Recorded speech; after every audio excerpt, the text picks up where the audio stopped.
And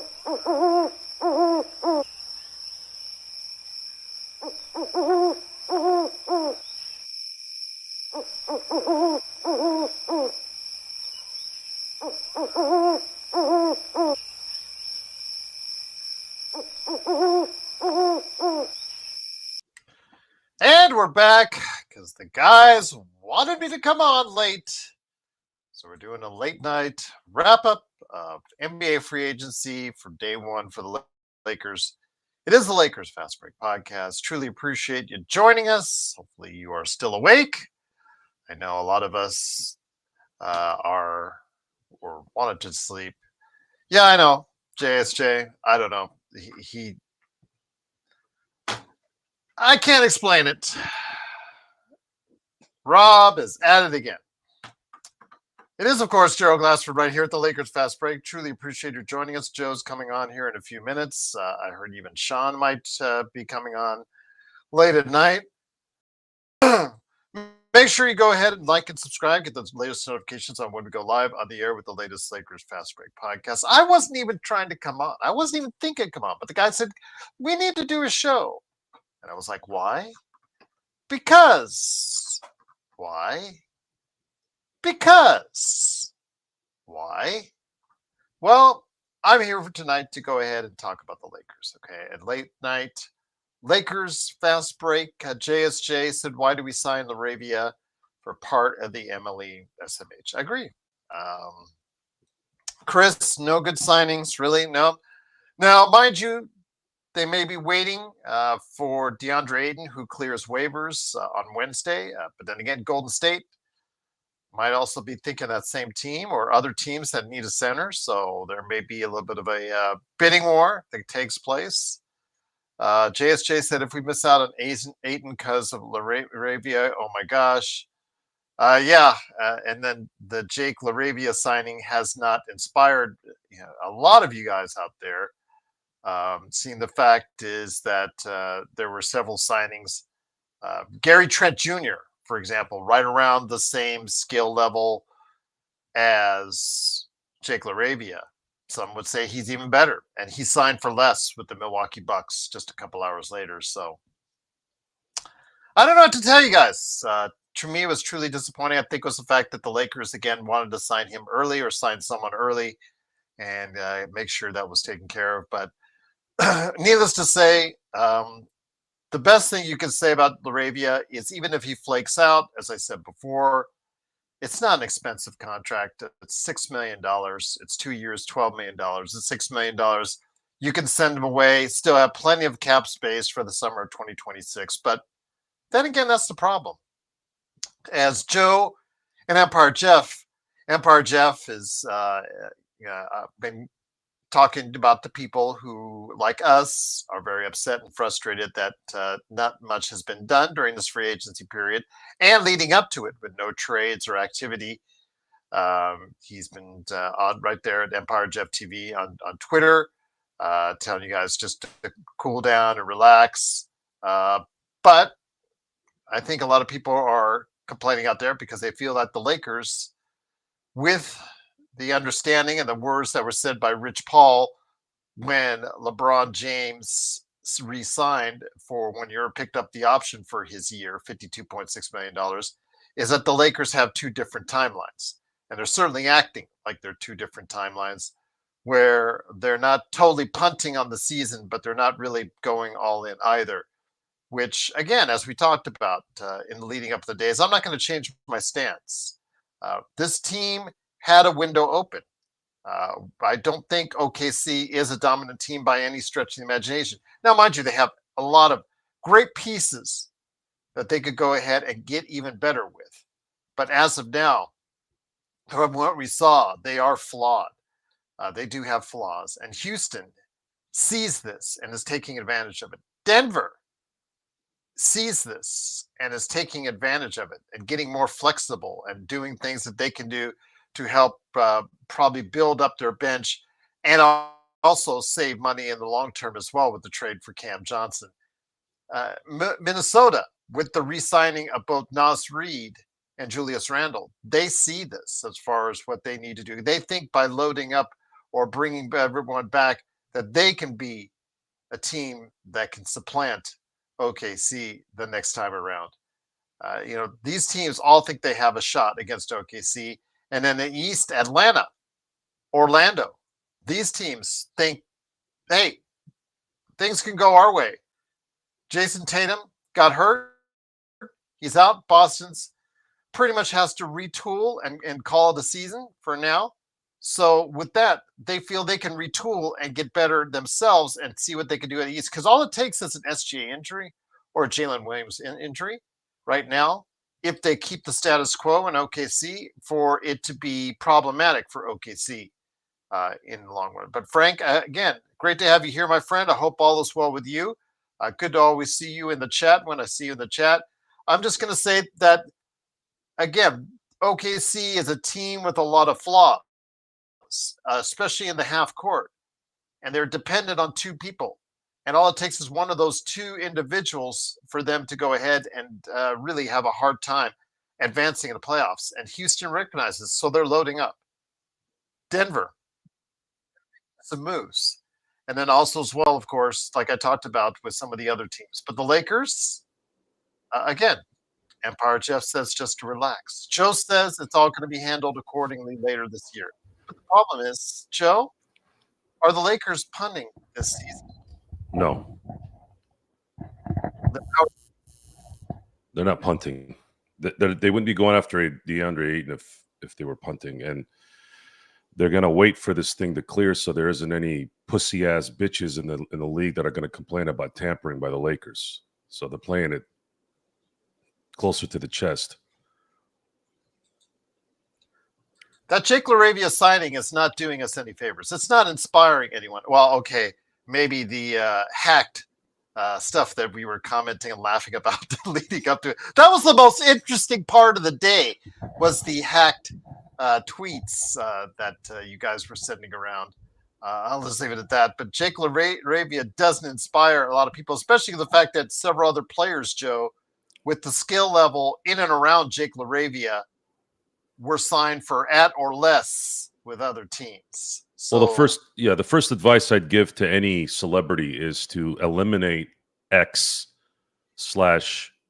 from your portfolio and live a normal life, so that you don't have to come back with some stupid lame ass somebody hacked my, what is this, 2008?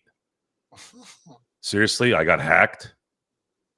I didn't have 99% of the population has never even heard of this guy.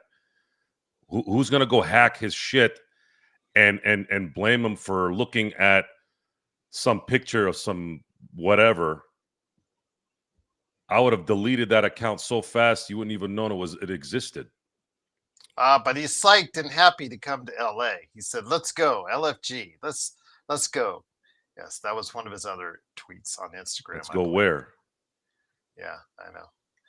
What's up, Felix? How you doing, my friend? Great to have you on Facebook. Osmosis Joe, JSJ, Hustler.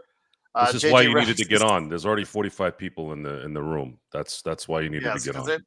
There was a lot of people that want to vent.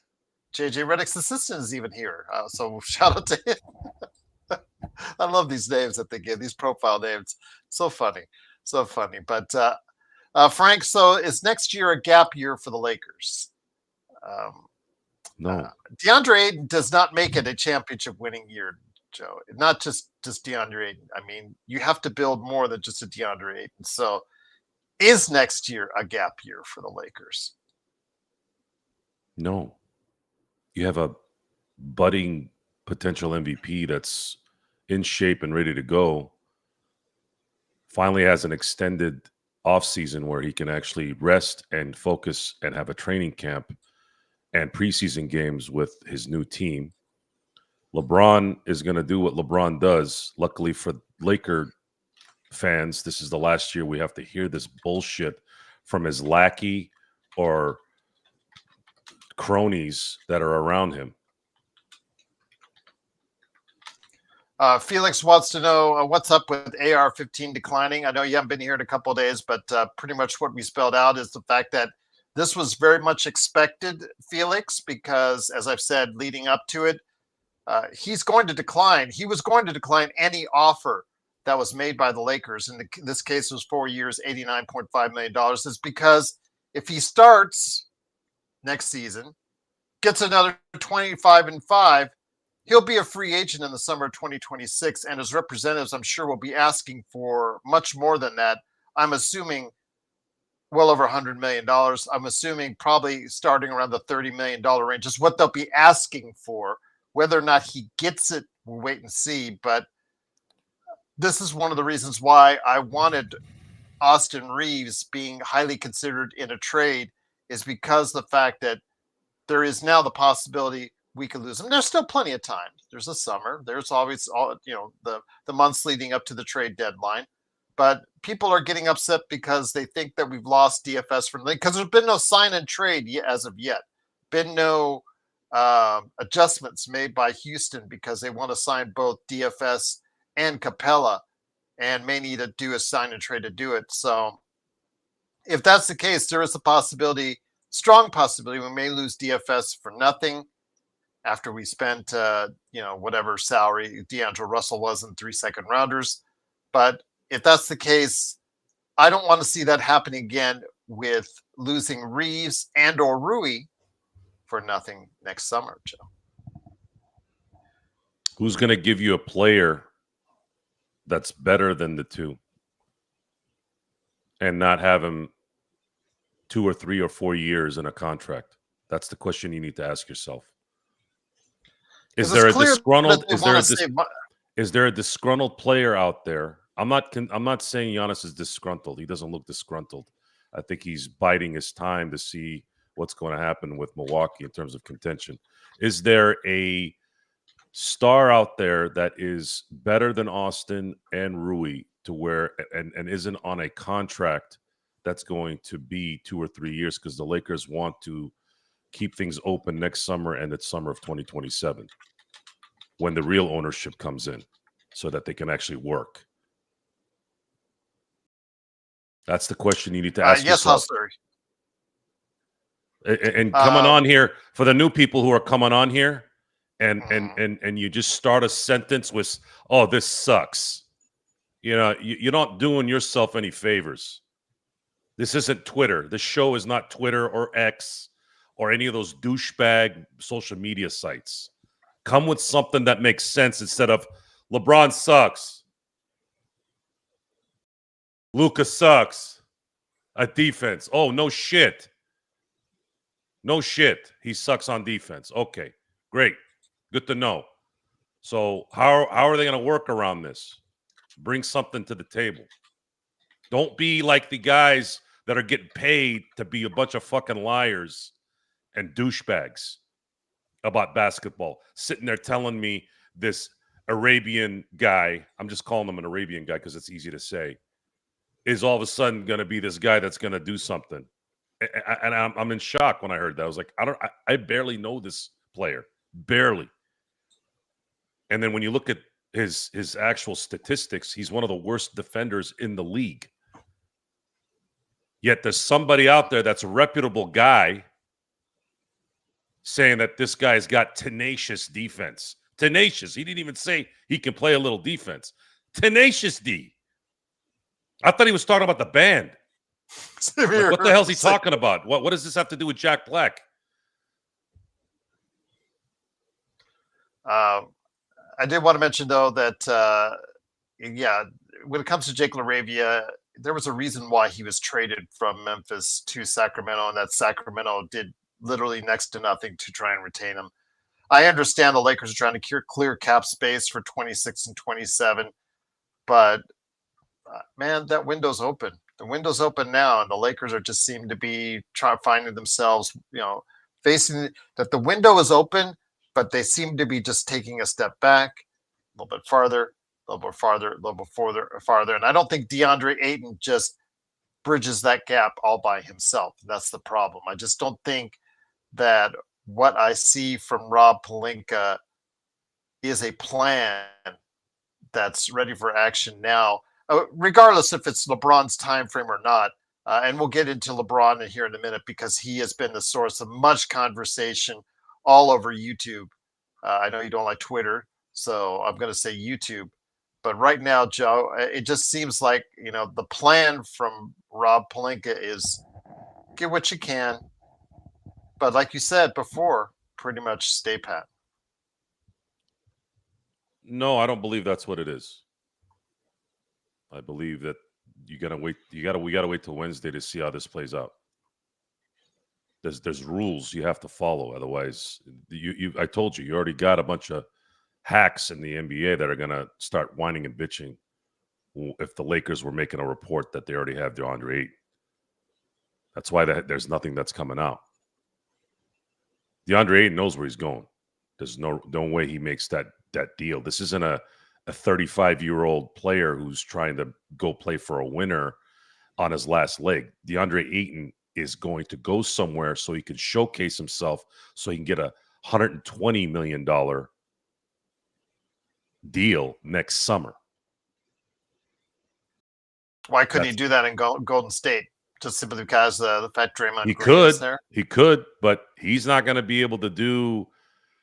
He has an attitude over there. There's somebody over there that's going to get into his face. Does he want to deal with that?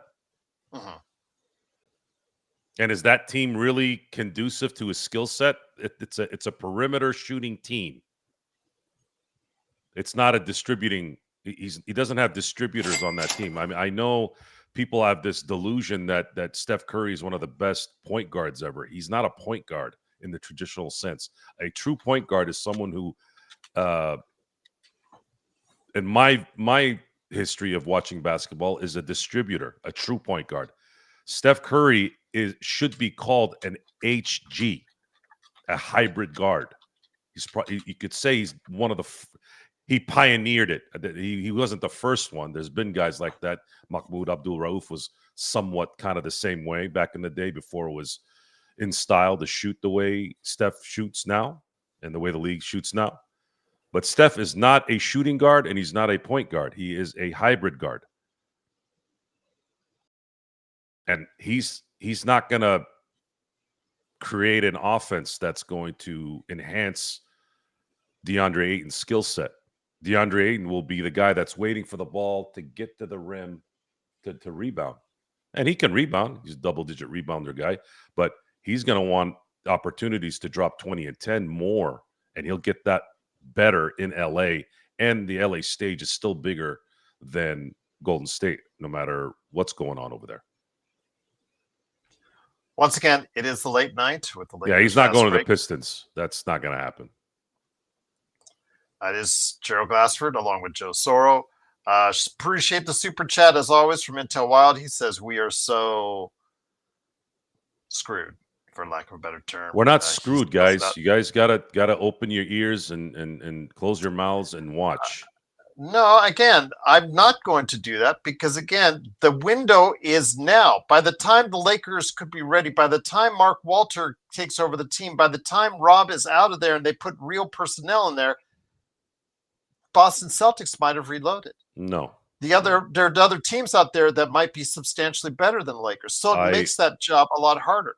No, that's I don't believe that's going to happen. I think the Celtics losing Jason, but you don't know. I think losing Jason Tatum is catastrophic. Essentially, next year's it's a Dunsky for the Celtics, and you never know when these guys can come. Not everybody comes back from a Achilles tear like Kevin Durant. So I'm not really too worried about the Celtics, especially with the current system. The current system is choking. It's going to start choking the teams that have two supermaxes, which the Celtics have, because they're not going to have any depth. And you're talking about now, if you're going to stick with Jaylen Brown and Jason Tatum in Boston, that means more minutes for those guys because they're not going to be able to have depth because they're not going to be able to pay for the depth. Well, their payroll has been substantially reduced, Joe. Sure. And all that take is one more move, and they can be under the tax. That's how close they are at this point. Mm-hmm. I'm just going to say again, the Lakers, if they don't keep up in the arms race, they will find themselves. They're not going to keep up. This is. But then again, also as well, you've also put LeBron to the side just a second here. There's the thought of Luka. What if all August comes around, Joe, and Luca turns down his contract extension offer, which the Lakers will also offer him as well?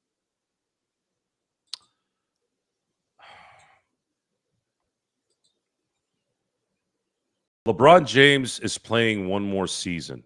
You're not going to be able to build a Luka run championship team with LeBron on the team. The only thing you can do is do your best to put the best roster you could put together this year to see if you Are they can make a doing it? run. We'll know Are they Wednesday. doing just that? Once it's Okay. confirmed Wednesday on who's arriving, if they get a DeAndre Ayton to play center, that's a good start. Uh-huh. That's what they really needed. Uh-huh. And you're going to have a motivated player, and you have a player that works with the way LeBron and Luka play. Well, he's going to be a free agent most likely in 26 or 27, so he better be motivated, whatever team he goes to, whether it's the Lakers or otherwise, because at some point you start running out of chances, Joe. No, Luka doesn't need a bona fide co-star, but if you want Luka to really take advantage of his skill set and not burn himself out at the end of the year, it would behoove you to get a secondary guy that's an all-star, perennial all-star. That would go a long way. Unless you have a team, I mean, look at as good as Oklahoma City was, guys. They had one star and a bunch of really good guys, bunch of really good players, and they had to go they had to go 7 against 2 teams. And if those 2 teams that they played had a little bit more health on their side, they may not have beaten Denver. They may not have beaten Indiana. It was that close. That it wasn't a 68 wins during the regular season was nice, but they felt it in the playoffs. They got taken to the brink more than once. So you're not concerned at all. SGA can play defense, and that's the issue too, is when he's relied on offense so much and he's playing defense, you're going to wear him out. That's when you need a secondary guy there to lessen the load a little bit. It's not an accident that if you look at the teams that were perennial champions I'm just going to say the last 40 years, you usually had a secondary guy. Jordan had Pippen. Kobe had Shaq. Shaq had Kobe. Kobe had Powell. Powell had Kobe. Duncan had more than one. LeBron had Wade and Bosh. Curry had Klay Thompson and Draymond Green. Like, that's why those guys were able to win multiple championships. And some of those are dynasties. Okay. Like I said, you seem a lot more confident about what's going to go on. It's not about confidence. It's not about confidence. This is about the reality of what's coming. This is the LA Lakers. And history has said, no matter what is going on in Lakerland, whether it's the owner being a net. Remember, this isn't the first time, second time that this has happened. You all remember Kobe in 2007. He wanted to go to Pluto, then play for the Lakers. He had gotten tired of this shit. But then he got calmed down, came off the ledge. He said, all right. I'll work with what I got. Because his only option was to go to Chicago and gut that team to get Kobe, or there was even talk of him going to Detroit. He was close in 2004 to go to the Clippers. God help us all. Thank you, Jerry West. God rest your soul. God rest your soul 50 times for talking Kobe out of that, because the only guy I felt bad for in that deal was Elgin Baylor, because I would have put all the money in the world on the fact that Elgin Baylor was not lying when Elgin said that Kobe said he was coming to the Clippers. There was no reason for Elgin Baylor to lie in that Yeah, situation. I believe him. I believe that Kobe was that close, but then Jerry West talked him out of it. He said, you cannot go play for that owner. I agree. And that was a game changer in so many ways. Kobe was gotten twice by Jerry West. So don't, this is testosterone. This is ego. This is power. This is money. This is reputation. This is how the world works in a lot of ways, folks. When you want to be the best, when you want power, when you want money, you want notoriety, whatever. This is the world. This is the world of really anything, but sports and movies are like the front runners because they're a public business.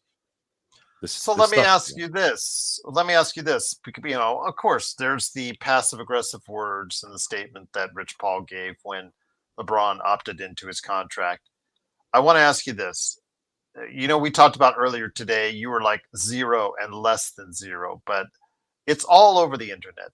All these experts, which you hate so much, all these individuals, reporters that cover the NBA, they're all having shows. Jovan Buha, I don't know, he's on 2, 3, 4 shows today besides his own, talking about the Lakers. And the prominent question that's always been brought up, does this mean LeBron is going to be on the move? Does this, if he sees that the Lakers are not punting the season, as it were, but a gap year or whatever you want to call it, or just not giving it all, not going all in for this upcoming season, has your mind even changed a little about him possibly wanting out by training camp or sometime later than that, before the season ends next summer? He has no trade market. Okay. No one's going to give up assets and players for LeBron James for 9 months and have to deal with his bullshit and the people around him. Okay. It's just, why? For what?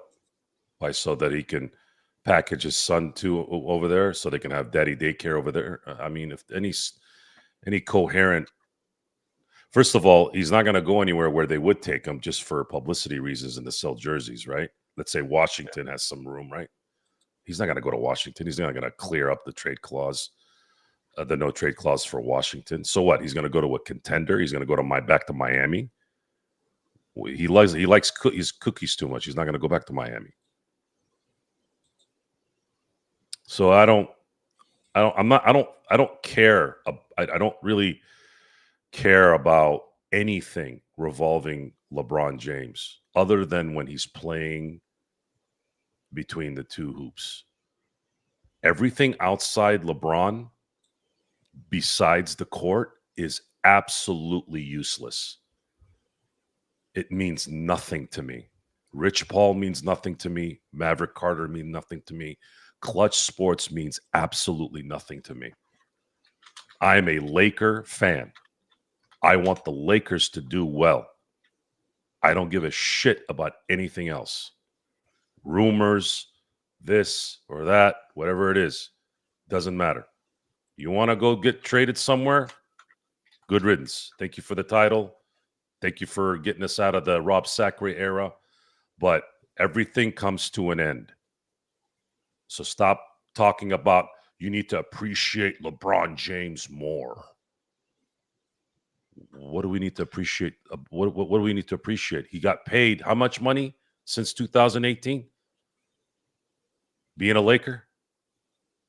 Quite a bit. Almost $250 million.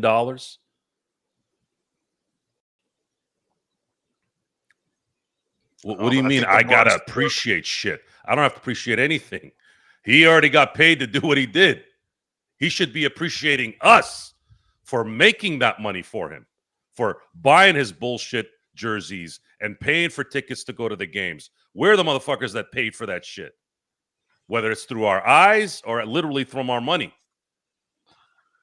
Jay is so funny because he's saying Lakers are valueless. Are you new and or a LeBron stan? I don't know if he's talking to you or someone in the chat, but it's a different approach to you, Joe, because you were and I were along the same wavelength. It's like Lakers need to do whatever they need to do to win now, to get into a situation, especially with Tatum out of there, to get tied once again, to be tied once again, and then ultimately pass as soon as possible on the world championship list. That's what I'm hoping for. That's what I want, is the titles passing the Boston Celtics, especially when their star player is out for at least a year, most likely won't be back to himself for another 2 seasons. That's what I'm concerned about. And just for me, that's another reason why I think for me, the time is now to make all-in moves. But I can understand, your change. It's not a change of heart, but you got to admit it's a little bit change in your philosophy from what you were having just a few months ago. What was It was your view is just like, at all costs, do what you need to do for win. It just doesn't seem like you're going all in as you were and what before, changed because since again, you're more of a wait and see what changed with Mark since Walter. what changed exactly? What that was unexpected. That was unexpected. It was unexpected. Now we had discussed that needs to happen, but we didn't think it would happen now. That future transaction changed everything in my head. Everything. Okay. And what it did was it created a positive feeling, because Dodger fans know what this man is capable of and his people. And if you're not a Dodger fan, you're not going to understand. To you guys, maybe he's just another billionaire buying a team. He is not. No, and I see it. The Dodgers are the representation of what work he and the Guggenheims have done. I get that, Joe. But again, it's like I see it's like a race. It's like a race, and I see the Lakers still in pit lane while the race is already starting, and the Lakers are now have a gap. They have a gap, and they have now a distance they have to cover to get back in this race.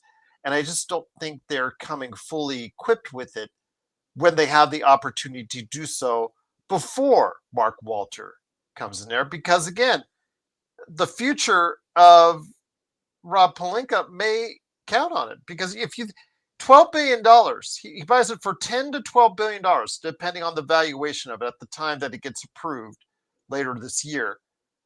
And the thing is, do you think that if he doesn't like the job Rob Pelinka is doing, he won't get rid of him? You've already seen it yourself with the Dodgers. He took a good GM, got rid of him, and got a great GM. Correct. And Ned Coletti was a good GM. That guy got Kershaw. Like that's what he has, and other guys like Will Smith. That was Ned Coletti. Ned Coletti is a good GM, but good is not good enough. We want the best. And there's a track record that these guys are very good at finding the best. And we cannot sit here and expect things to turn around in 48 hours. It's not realistic. I live in a world of realism. And most of the world, from my view, maybe I'm psycho, maybe I'm weird, maybe I'm looking into things too much, but most people out there, and this is not just a social media thing, people have been living in a fantasy world most of their lives because they hate the reality of their life. They're probably insecure. They're not happy with their life. They're not happy with their decisions, or it's just simply they just don't know how to have a good time. They do things because there's a checklist that apparently society has told them that they need to follow, and they end up doing it, and they end up regretting it, and they end up fucking everything up in their lives. I'm not trying to get too deep in this, but that's the mentality of the most people out there. They think everything needs to be done at a certain time that makes them feel good.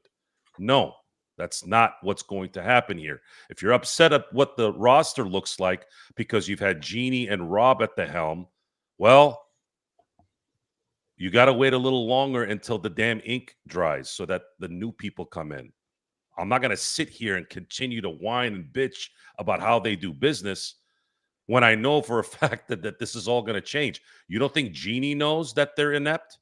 She's not going to sell the team for $10, $12 billion unless she knows she does need to do this. She does care for the Lakers, and she knows it's a different time. It's a different time. She cannot compete with what's coming. Intel Wild, again, appreciate the super chats, talking smack to Darren. Darren, I've only seen like once in the past couple of weeks, Intel, so I'm not sure. If you saw him earlier in the chat, then I missed it, but I have not seen him much as of late. I hope he and his family and his wife are doing okay. But yeah, I know you're sending some smack over to him, and I get that, but I appreciate the super chats nonetheless. Smack who? Oh, Darren? Oh. Intel Wild to Darren, but I haven't seen I know I responded to Darren after a show on the comments, but I don't remember seeing him live in quite some time, unless it's that Darren Coolidge. And I don't think it's Darren Coolidge you're talking about. I think it's Darren from the past who's here quite a bit. But once again, it is the Lakers Fast Break. Truly appreciate you joining us. Please make sure you like and subscribe. Got 120 people in the chat. It's more than we had earlier today, about 115, I think we had earlier in the chat. So Joe was right. Yeah, the genesis of the sale, from what I've heard, is the kids, the next generation from the 4. I don't know if they've included the 5th bus that was out of wedlock. I think they did. I think that they did. Okay, yeah, so the bus. That's going to be a nasty legal fight if they didn't. The bus children cannot transfer that money. Or I'm sorry, the money cannot transfer to the children if one of those bus children dies. So they had to kind of make this deal. It wasn't just a business decision. Because now they're all in their 60s. Right. With the oldest is in their 70s. So right. Yeah, it's starting to look like it had the writing was on the wall there. Of course, Mark Walter had the first right of refusal on an offer. And as I said before, Joe, I said 10 billion. The bidding would start at 10 billion. It looks like it ended at 10 billion, but although the valuation may increase it to 12 billion, it's still, again, it'll be Mark Walter's team. I have every faith in what you're saying, Joe, because I see it in the black and white with the Dodgers, who are leading the MLB best record once again after what we've seen with their world championship. I get it. But I don't think you're always getting what Sean and I are talking about, is the fact that there's an open window now for the Lakers to compete at a very high level if you even just make a 2 or 3 tweak things as far as trades for Rui, trades for Austin. I understand they want to leave the cupboard bare for 26 and 27 where you can build up a team more, but the problem is in 2026, there's going to be several teams that also have their cupboards bare. Will also have lots of money on the table, Joe, to go ahead and spend. That's my concern, Joe. That's why I think Houston is doing all they can now, because they see that window. That's why Denver made their trade where they got a player that's just as effective, if not more so, in Cam Johnson, $20 million cheaper. Now they may be able to go ahead and fill their bench out a little bit more than just Bruce Brown. You see what Minnesota did. These teams, Atlanta, Orlando, Cleveland, these teams, I think, all see a gap that was created when Jason Tatum went down. They see a gap and they think that OKC, despite all the vast resources and assets they have, they see if they keep the status quo, they're a very beatable team. There's only so much the Lakers can do. There's too much money allocated to the wrong spots.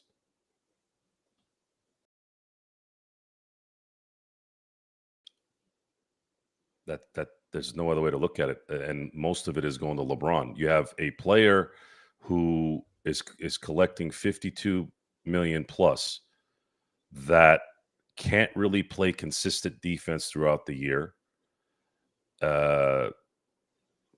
Can't be counted on when it matters at the end of games, and focuses more on dialogue through the media with his cronies than actually putting his head down and focusing on how can I help the LA Lakers as a representative.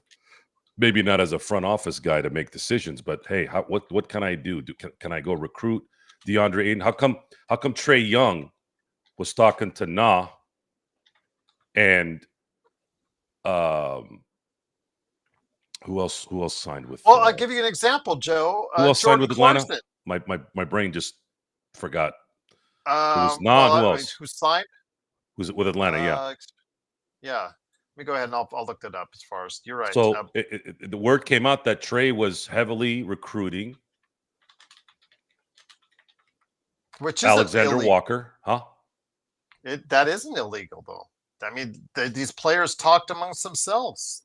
That's the part where it's not illegal, right? Players can't be really monitored.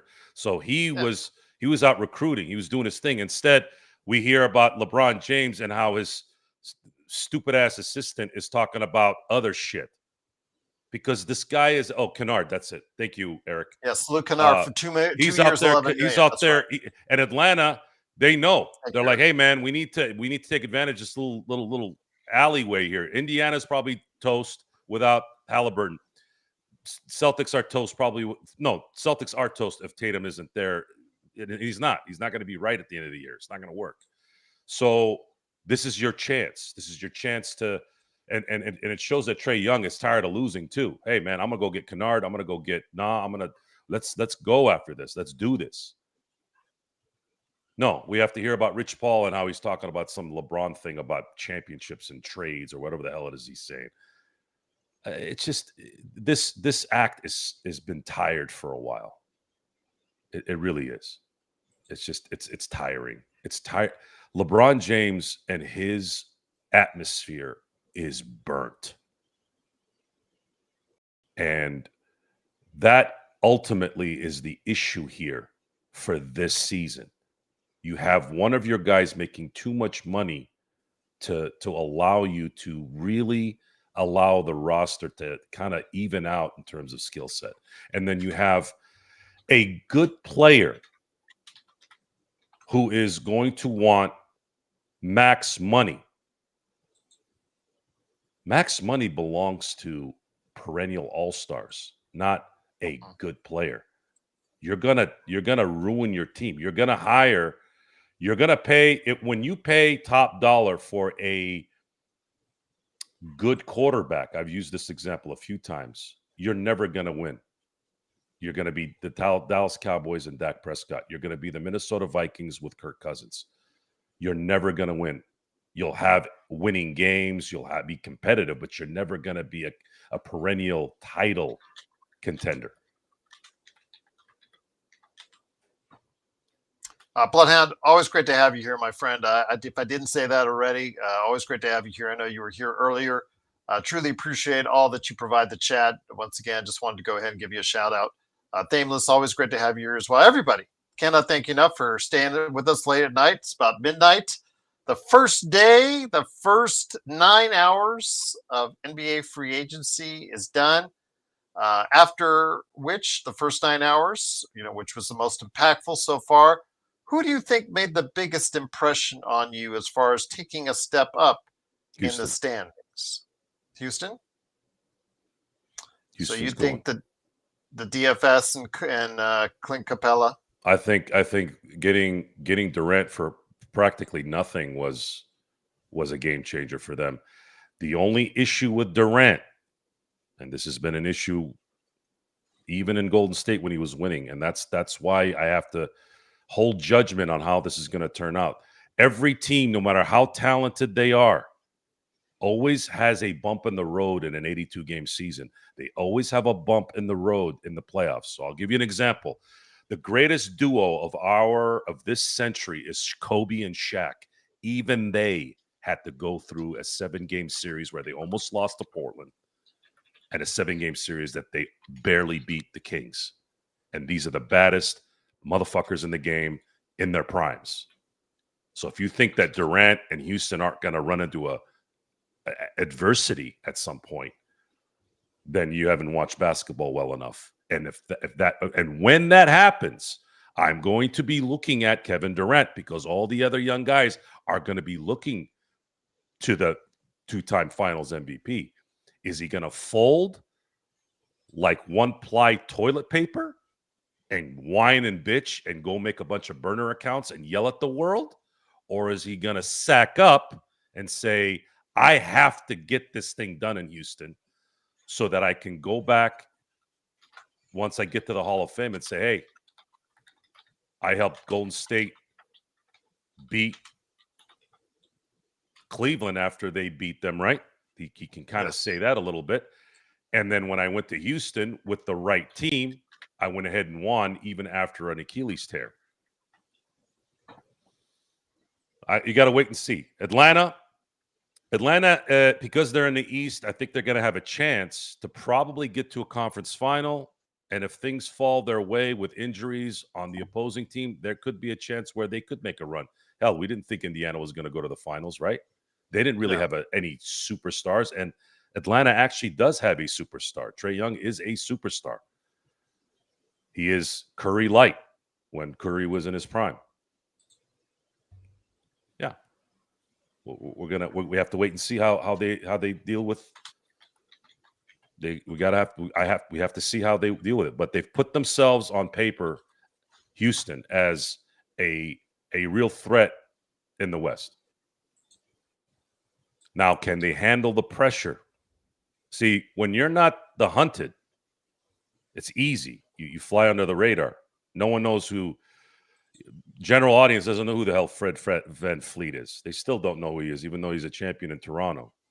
They didn't know who Cam Whitmore was, even though it's looking like he might not be there, right? Thompson, it doesn't matter. I mean, Thompson, no one knows really who he is outside basketball people, right? Yep. Now, what's going to happen when people know who they are? And criticism is much greater when they know who you are and you're not living up to what you're supposed to be. Sharon's saying, I just want to get to that in there so you can lead into what you're saying, because the highest salary in the Lakers is not the highest on any contender. Where's the money? The highest salary in the Lakers is not the highest on any contender. Where's the money? What do you mean? I think it's what she's saying that the Lakers with LeBron with 52.6 being the highest salary for now above Luka. Where's the money? I mean, the Lakers still do have they don't have the full MLE to work with, but just about after the Jake LaRavia signing. Right now, they're under the second tax apron. They have a little bit of breathing room now because of the fact that they let DFS walk. We'll see what happens if they do sign Ayton. I did want to mention, though, you were talking about the Lakers not leaking out anything because they didn't want to get it out there. It's clear Jordan Clarkson, when he clears waivers later this week, is going to head to New York. So, but no one cares. No one cares about New York. So let me put this out there. Sean sent this to me. Haven't you been paying attention to what goes on in the NBA the last 25 years, Gerald? Of course. We've talked about it. This is a rhetorical question, so just work with me here. Of course. The Lakers, since Jordan retired in 98, have been public enemy one in the NBA by the commissioner and by the piece of shit owners like Mark Cuban and Dan Gilbert. And it's all documented. They ruined Shaquille O'Neal's prime by implementing the zone after the 2002 three-peat. It made a difference. If you know basketball, you know it made a difference. They killed Shaq's prime by at least a couple of years, implementing the zone. That's one of the things I loved about the NBA when it came to how the NBA was played. You could not, before 2002, you could not zone, right? And what does that mean? What that meant was you couldn't drop two guys near Shaq. It was illegal defense. If you want to know what that means, watch Game 5 of the 2000 Kings-Lakers series when they went back to L.A. to win Game 5. First, I think, what was it, Gerald? The first 2 minutes of that game, they called two defensive illegal defenses. This is after Phil Jackson said in an interview, these guys are playing illegal defense. It's not being called. They didn't call it in Sacramento. It's funny how they keep mentioning Game 6 in 2002 as cheating. Yet when you look at some of the games that you saw in Sacramento, especially Game 5 that same year, a lot of bullshit was going on in those games too, because the refs were influenced by the home crowd, right? Yes. But it's okay in Sacramento, but it's not okay for LA. And Tim Donaghy did not ref Game 6. Everybody acts like, oh, that thing was rigged because of Tim Donaghy. He said this, and that. So y'all make fun of Tim Donaghy for being a lying piece of shit. And by him saying that Game 6 was rigged because of how the fourth quarter went, oh, we're going to believe him because we want to believe what he's saying now. See, that's another thing that I catch people doing. I go, why is it you believe a liar when they say something that you believe? How do you know it's true? And what happened in Game 5 in 2002? Bobby Jackson pulling Kobe's jersey out of his fucking shorts. You know how hard it was at that time to pull a jersey out of a short? Those jerseys were from the waist down to the knees at that point. That it was very easy to tuck those things in. Plus the shorts were long. No call on that last second shot in Game 5. So Hernan. Well, Hernan, I was going to mention there. He said to go back trade. to the point of this, because I sometimes you got to paint a picture a little bit to really make your point. Course. The Lakers play under a different rule. People call it the Laker tax, whatever. When the Lakers do things, the fucknuts out there, the owners, the agents, the player personnel people get mad, and they start bitching and whining at media and the commissioner. So the whole DeAndre Ayton thing, they're not going to take a chance on that. They're going to wait till he clears waivers, and then you're going to find out if that guy's going to be a Laker or not. Once again, it is the Lakers Fast Break. It's Joe Sorrell along with me, Gerald Glassford. So, Joe, again, you're saying that there's zero chance LeBron gets traded. Again, he does have a no-trade clause as part of his $52.6 million option, so he would have to agree to any trade that is made. But if he comes disenchanted with what the Lakers are doing or not doing, Hernan, welcome back, Hernan. Great to have you here. He was suggesting a possible move to Golden State. Remember, they flirted with each other at the trade deadline a couple seasons ago. Could they be doing it again? What's Golden State going to give the Lakers? Kuminga's probably going to go right now at this point in the sign and trade, whether it's to Brooklyn or someone else. I don't want anything Golden State has. They have nothing. And I seriously doubt he's going to go anywhere. Okay. No matter how disenchanting it might be, as far as them punting on. He's always disenchanted. Well, okay. Guy's a freaking born whiner, man. Okay. He never shuts the fuck up, and his people never shut the fuck up. Anytime something doesn't go away, he's got to go yap about it. And this isn't Skip Bayless talking shit about LeBron. This is what LeBron does. Skip Bayless just yaps about LeBron not being a good player or a good enough player. LeBron is the greatest player of his generation. There's nothing that'll change that. Not Durant, not Curry, not Klay Thompson, not anyone. There was no one better than LeBron James between 2010 and 2020. No one. He is number one, no matter how many MVPs Durant won or Curry. If you came to me and said, Joe, 2010 to 2020, who was the best player each of those years? LeBron James was the best player. But that doesn't mean anything now. It doesn't mean anything about how he yaps in and around the media. You got to separate those two. You got to separate those two, and you also have to look at it from a Laker fan standpoint. I've watched 3 seasons of LeBron James in important series. It's not fucking working anymore. In those last 3 series, The Lakers have won 2 playoff games. One to the fucking Minnesota Timberwolves, and then the other 2 to Denver when they were leading at the half and half those freaking games. More than half. You can't finish games. You need to go. This is about finishing the games. And I don't care if you're LeBron James. I don't care if you're Jesus. I don't care if you're God. It doesn't matter. We are in the results business. I'm in the results business. As a fan, as a business person, as a personal thing, like when you have good friendships and good people around you with your family, it's about results. What kind of results do you bring? Are you bringing good vibes? Are you bringing a good atmosphere? Or are you bringing drama and bullshit? There's no drama and bullshit in my life. Personal life, family life, no fucking way. Never. It'll never happen. So now, looking at it from a sports standpoint, I can't control what the Lakers do. I can't control what LeBron James does, but I can talk about it. I can point it out. One day goes in. We're one day into the free agency market,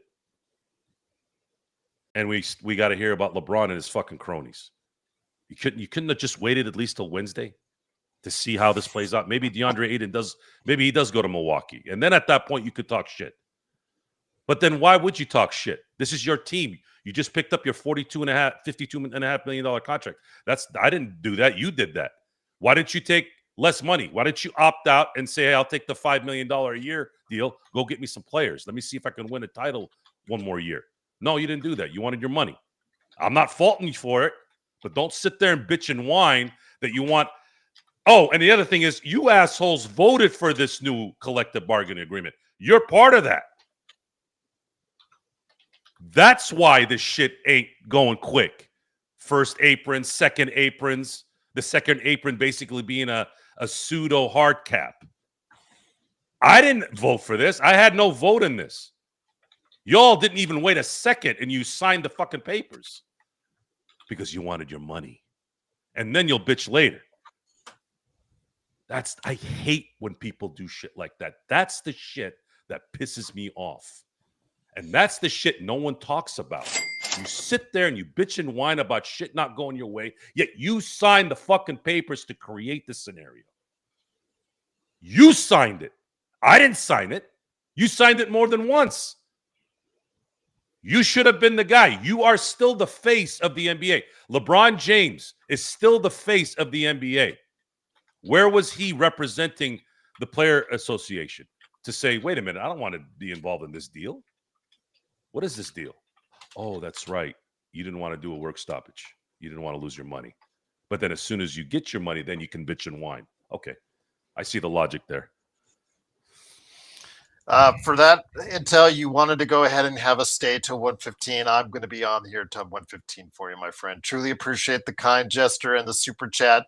Once again, it is the Lakers Fast Break. Truly appreciate you joining us. If you have not yet liked and subscribed, please go ahead and do so to get the latest notifications on when you go live. Like later today, I will be going live with Stone Hansen. He's going to try and convince me that Jake LaRavia and Adieu, our latest second-round draft choice, are keepers for the Lakers. He's going to try and convince me of that because I'm not so convinced at this point in time on either. But we'll have to wait and hear what he has to say later today at around noon. Actually, Sharon, I wanted to go ahead and bring Sharon's comment here because she was a fierce defender against what you were saying about LeBron.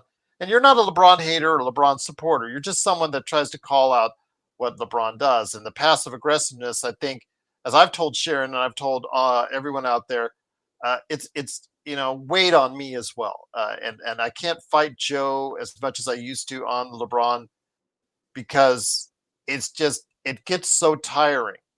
It gets so tiring. And I wanted to point out something that Sharon said in regards to, I can't find the quote. I can't find the comment on it. I'll try to find her. But in essence, she said she is now no longer able to definitively defend LeBron because of the statement that was made upon his picking up the option and the statement that was made by Rich Paul and Clutch Joe. So all I can say is this. I mean, it gets tiring. It gets so tiring to go ahead and keep following this drama. And I understand your giddiness once this period of the Lakers ends. I don't know if it's going to end pretty. I don't know if it's going to end in a dramatic fashion. I don't know if it's going to end ugly, but it's going to end at some point between the Lakers and LeBron James. I don't just don't know. know how it's going to I end. don't know why it would end ugly. He's going to play out his contract, and if they say we're not signing you back, then that's it. It's over. I think that's that. I just said that the Lakers will have paid this man almost $250 million for his stay in LA, and he returned that with a title. Thank you. Yes, Thank you. that Thank that you. we We do need to appreciate say. that. We appreciate that. But I'm not going to. Kareem Abdul-Jabbar got the Lakers 5 championships. Are we going to go talk to him to see if he can come back and play? Like, there's a time for this. It's time to move on. It's time to move on. That money needs to be allocated to mid-20 players now that can help this team move on. And yes, I don't want to deal with this petulant bullshit anymore. I'm 47 years old, and I was like this 20 years ago. I'm just the maybe a little bit. I'd say maybe it's more in the red than it was back then, because life experience, viciousness of it gets enhanced because you find out the hotter you are, the further away people get from the heat, especially when there's logic tied behind it. There's nothing I'm saying that you're ever going to convince me that I'm wrong, because I'm not. This is, and I say that not to be arrogant and saying I'm right. It has nothing to do with me. It's what he's doing. And you saw it again today. It's constant. His wife now, they're throwing the wife thing in it a few days ago. And then it's Rich Paul. I look at Rich Paul and I turn the channel. I can't even look at that guy. I've been around enough people in my life to know exactly what I'm looking at. And the second they open their mouth, within 20 seconds, I know exactly who they are. And that is just, it's counterproductive with these people. They offer nothing beyond that court at that point, right? We would like them to make things work. But the second they got, set aside in February, oh, now they're insulted. Maybe. I don't know. I don't know if that's what it is. Hustler says, Joe, I'm grateful we won't have to go through another Make-A-Wish charity case draft of Bryce James next year. If that's the case, yes, I am grateful And for that as well. that was a I mean, that was really the root of everything. The seed was planted because it is LeBron James. He's a drama queen, and he's the passive aggressiveness is. I have never ever been passive aggressive people, and I do not mix. I've never been able to. I can't. I could never be friends with people like that. It's too hard. That was the kind of the backbreaker for me. The fact that this team was lacking talent, and they basically pissed it away so that they could have this union of something that never happened before, or whatever it is. The priorities were to have family matters instead of trying to get. You're already limited in getting talent, and you've had a history of picking talent in that area, yet you decided to shit that away so you can make LeBron James happy, and that didn't make him happy. All this shit didn't make him happy. A year later, he's still doing his bullshit. You'll never make this motherfucker happy, ever. Because society, his fans, the people that want something from him, continue to enable him. No one goes to his face except some rancid fan. No one cares if a fan or someone like me does it. No one cares. What needs to happen is it needs to be someone of his equal, and it needs to be public. But no one does that because they want to make money off him. They want something from him, right? Jeannie's not going to do it. She wants to sell jerseys. So Fair Note says, "What's more passive aggressive than talking trash on a podcast?" talking what? Talking trash on a podcast. He said, "What? That's nothing's more passive aggressive than that." He says. I don't see the correlation. I think he's just having some fun. It's no worries. No Yeah, worries. All good. if it was a joke, okay, I get it. But if it was real, I was like, I don't see where the passiveness is. I think it's pretty direct. Appreciate Trojan Fight. You subscribing. Cannot thank you enough for doing so. Hopefully everyone out there got a big crowd still with us tonight. Thank you for joining us on Late Night with the Lakers Fast Break. Remember, at noon later today, I will be talking to Stone Hansen. Yes, I will wake up in time and talk to Stone Hansen about his thoughts on the Lakers draft and also free agency so far. Sharon, I wanted to go ahead and Sharon, when LeBron is gone, what have you seen in Laker history when stars leave? And I'm not blaming LeBron for everything. When you have a star that's there, look at the past. Look at the past, right? The only time there was a gap was in 2015 through 2017. And Jim Buss was in charge. We were killing Jim Buss. Jim Buss was more concerned about Andrew Bynum being his guy and making everybody think that he knew what he was doing because he got Andrew Bynum. And there was this 3-year gap where they were losing. And Joe, I'm not blaming, as Sharon says, I'm not blaming LeBron for everything. You can't blame LeBron for everything. It's an organization. I'm not blaming LeBron. When you fail as an organization, you fail as an entire organization from the top down, starting with Jeannie. Also, a lot on Rob making bad personnel decisions. It's very uneven to this point. Yes, he did get us Luka. Yes, he did have a good trade deadline about going on 3 seasons ago. Oh, fair notice. You really don't know me. It looks like you're new here, motherfucker. Yes. I tell LeBron, his mammy, his daddy, wherever he is, I'll tell it to your face. I'll tell it to your parents' face. I don't fucking hide from anybody. You're new here. It looks like you're new here. Yes. Motherfucker, I will fucking say it in his face if I had a chance. But they'll kick me out of there. They wouldn't allow it. And I'm not talking about saying it in the fucking stands. I'm talking about straight ahead like I am right now. I would say it to his face. Why the fuck do you keep sending your fucking lackey to talk? Why? Why don't you just say your shit? Or just say it to Jeannie and the fucking crew. Why do you got to do shit in the media? For what? Don't sit there and act like you know who the fuck I am. You don't know who the fuck I am. I've said numerous times on this show, you come follow me for 2 weeks, and then you'll see who I am.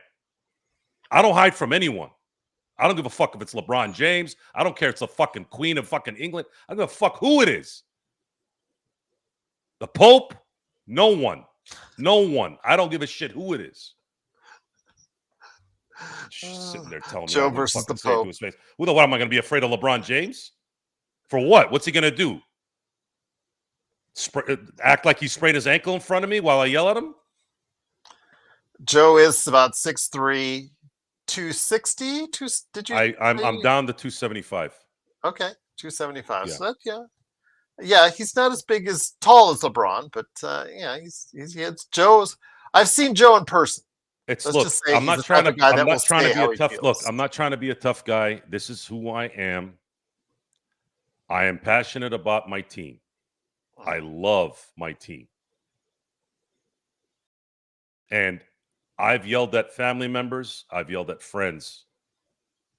People who I love to death. Okay. He yells at me from time to time. I love Gerald. I love Gerald too. He's my friend. Okay. This is how it works. Okay. It doesn't matter. You fuck up. I'm going to tell you fucked up. And I'm going to say it to your face. I'm not going to say it to some family member in another state. I'm going to say it to your face. What the fuck were you thinking? Why did you do this? Luke Walton, that was funny. Luke Walton, he says horse trickles. True. Oh, come on, Luke. I think you've been here a couple times. You should know Joe by now. He is. I thought that was funny, though. Things don't get solved very well. Yeah, Braun would probably hurt Joe. Yeah, because Braun is taller. But yeah, Joe's, it's not like I don't think Braun is a fighter, and I'm not really a fighter either. I handle my business when at some point you got to get really good at avoiding things in life, like drama. You got to cut it early, just like cancer. You got to cut it early before it gets too crazy, and that's the part of maturing. That's the part of maturing is you got to be able to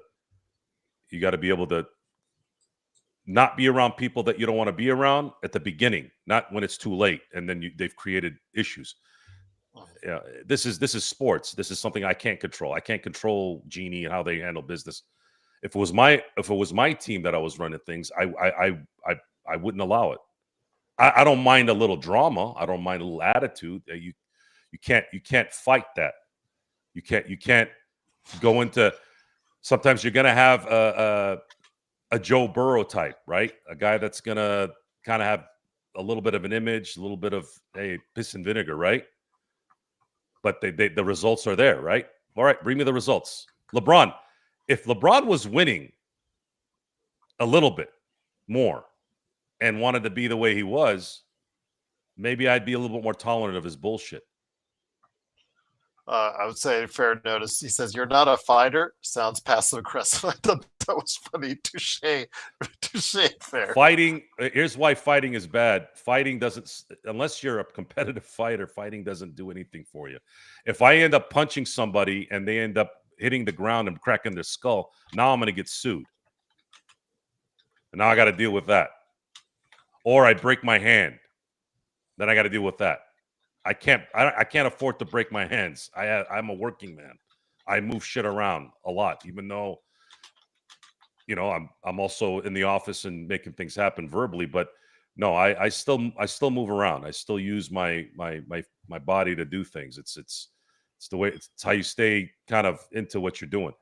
But the end game here is there is an ending coming, and that's probably why I'm not worried about this year as much as I did maybe about a month ago. All right, because you see, again, you say I don't see what you see. I do see what you see with Mark Walter, but the problem is, again, I go back to the urgency for the Lakers. It's not just for LeBron. Okay, I'm not worried about LeBron, but LeBron wants to play, he wants to win, he wants to be on a team that's heading towards a possible championship run in one of his final seasons, whether it's this season or he wants to play another one or two more after that. That's again up for debate on that one. But for me, it's all about what can this team do right now in a very wide open field, in my opinion. And I just don't see a whole lot. And whether that's the directive from Genie, whether it's directive from Mark, whether it's the directive from Rob Pelinka, I think that's the problem. I think we need to, if that's the case and the fans are told, hey, this is how we're going to look at it, this is how we're going to approach it. I don't want Rich Paul telling me what he thinks or what he's been told the Lakers' plans are going to be as far as two different timelines and all that. That's basically telling me you want your cake and eat it too. You want your time. You want to be competitive, but you don't want to be competitive enough to ruin your future or spoil your future in any way, which is concerning because that means to me that you're not going all in. And if you're not going all in on a championship, you won't get to that level, Joe. And for me, Rob Pelinka is the person that I signal as the guy. Yes, greatest day of his life came on February 1st. I understand that. It saved his career, saved his job for the time being. But like you, I do see a day when Mark Walter may not be happy with the kind of up and down success that he's had in his tenure with the Los Angeles Lakers.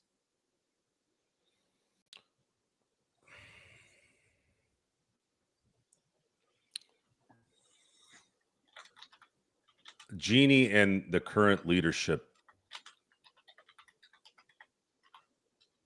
have always kind of been in over their heads in this. It's not their strong suit. For those who don't know, Rob Pelinka was a sports agent for 25 years? And the reason why he got the job was because Jeannie got the blessing from Kobe. It wasn't because, oh, well, Rob Pelinka is wanting to be a general manager or a player guy in the NBA. It was Kobe saying this guy's a good guy and he'll do the job well. I think that's what he said. Would you say that he did do his job well? For that day, yes. And you look at guys like Brad Stevens, he sends Drew Holiday to Portland, gets out of that huge contract that's got extended years still on it, gets back a better player and 2 second-round draft picks. 2 second-round draft picks. So why is that? Why was Brad Stevens able to do that versus Rob Pelinka doing something like that? Well, it's because Brad Stevens probably has better relations with the people in and around the NBA. But even you admit, Joe, and I understand that you and Empire Jeff are willing to give Rob more leeway than, say, me or Sean but you got to admit that the history for Rob Pelinka from a talent evaluation standpoint is up and down. I mean, there are the misses. There are the JHS's misses. There is Maxwell Lewis, where we spent money to move up in the draft to get him. There is Alex Caruso sent packing by keeping THT over him. Russell Westbrook, he could have said no. I don't care what kind of dinner that he had with AD and LeBron. He could have said no because he could have seen what I saw from day one. I was on this air ranting about what a mistake the Lakers made, and it turned out to be the worst trade in Lakers history. He was in the room. I understand it was Magic that made the trade, but he was in the room and could have told Magic, under no certain terms do you trade Mike Muscala for Ivica Zubac. You don't trade a talent like Ivica Zubac go away for a guy that has never excelled in his position at really any point in time. These things over the course of his tenure, plus there's a lot more that we could go off. The fact that, remember, he built up, remember 22 when he built up the world's oldest NBA team? Do you remember that? These things are under Rob Pelinka's auspices, or he was a part of it. And to me, this is concerning because, yes, I go back to the college analogy, Joe. Yes, he did get an A on this term paper when it comes to the Luka Doncic term paper. But if you have a whole lot of B's, C's, D's, and F's, it's not a clean run for him. And just like you said, Mark Walter's going to come in here at some point and probably replace him. But it's not going to be until quite some time. And just that window of opportunity for the Lakers might grow that much smaller because of it. Well, it goes back to the ultimate leader in this, and that's Jeannie Buss. She's the shot caller here, right? Yeah. She brought in Magic because of continuity, because he's Magic Johnson. The problem is Magic Johnson, as much as I love Magic Johnson, sometimes his brain is up his butt. He did an interview talking about Ben Simmons and how he wanted to train him during the summer. Did he not know that was tampering? How does Magic Johnson not know that? Well, Jeannie hired Magic Johnson to do that job. Why? Why is Magic trading a viable center for a rental? Who's greenlighting that? And it goes back to just, you want me to express my concern or my anger at it. This is what it is. It's like, really, what are you guys doing over there? Magic Johnson is the greatest person to be Magic Johnson. That's why he's gotten to where he's got to in his life. And it's a great thing. But when he gets away from that, that's where he starts to falter. And Jeannie doesn't really have the resources, doesn't have the business acumen in terms of having that part of the business be her strong suit. It's not. That's not what she does. That's not where she flourishes. And Rob Pelinka hit a couple home runs, and then that's it. He's batting 200, right? 198, whatever. But I'm not going to sit here and after what happened February 1 and worry about Rob Pelinka in 2022 and 2021 and 2023. It's counterproductive. We're complaining about LeBron because it's been 3 days and he's already bitching and whining through his wife, through his agent. It's like, dude, can we go 1 day without having to hear about your fucking bullshit? Yet we get the blame for being haters, yet this motherfucker keeps talking. See, this is the thing that I don't understand why it's so hard to figure out. I'm not creating this. I'm reacting to it. Why? Why do I want this guy gone? Because he is a detriment to progress. And the results the last 3 seasons have proven it. This is about cause and effect. This team is not the Minnesota Timberwolves. They're not the Charlotte Hornets. They're not the Washington Wizards. This is the LA motherfucking Lakers. And right now, they are the highest sports franchise in all of sports based off this new evaluation. This is about winning championships. It is what it is. I'm greedy about it. That's just what it is. So if there's a rift in that, I'm going to comment on it. It doesn't matter if it's LeBron James. It doesn't matter if it's Magic Johnson. Why are you doing this? Why are you creating a problem here? You're not focused on making sure this thing gets done right. And show off over the course of the years that he's been on the show. And yes, Eric, he does use language. And again, I apologize for that, but that's just who he is. Unless we go on public radio, I don't think he'll be changing anytime soon. Before you go off on show off, because he called you a Braun hater, I wanted to go ahead and mention something with Div X-Ray.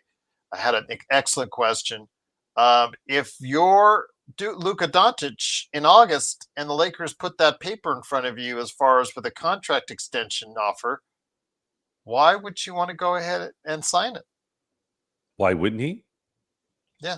Why would you want to go ahead and take up the contract extension, seeing how or what little is being done right now? No, I think it's the writing's on the wall that this team is going to be building for Luka. So why wouldn't he? The only question is, will he sign it? Will he sign the 4-year deal versus doing a 2+1, which is what I would advise him to do, so that he can opt out on after the second season and then get a 5-year. I think it was $413 million. That's what I would do. But he might not want to risk it and just take the 4-year and then maybe extend it. And the CBA is a difficult paper to read.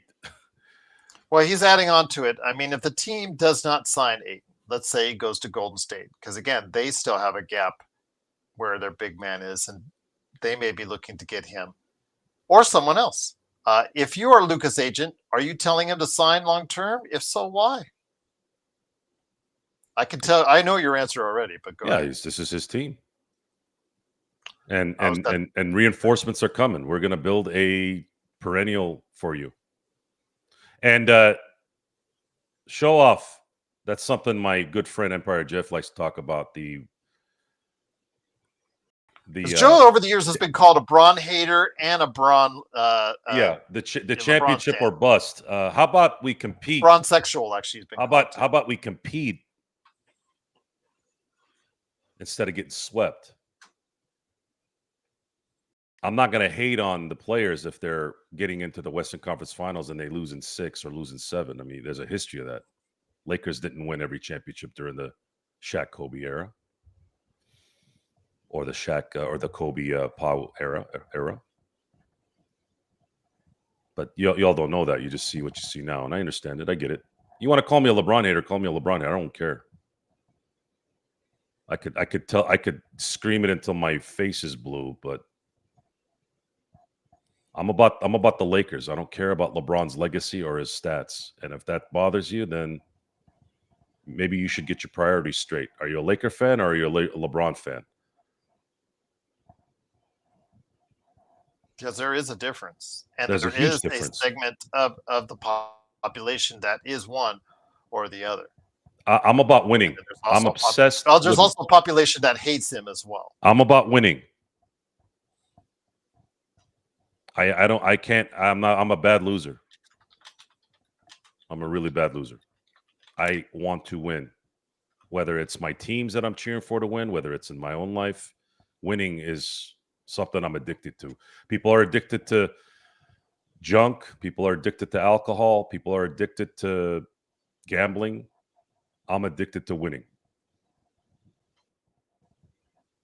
That's my dopamine. Derek Coolish. I'm Lee agnostic. Good one.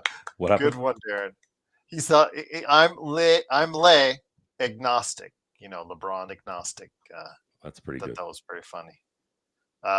Eric says, I sure hope Luka looks better. He wasn't able to orchestrate the offense winner dribble. I've got good news for you, Eric.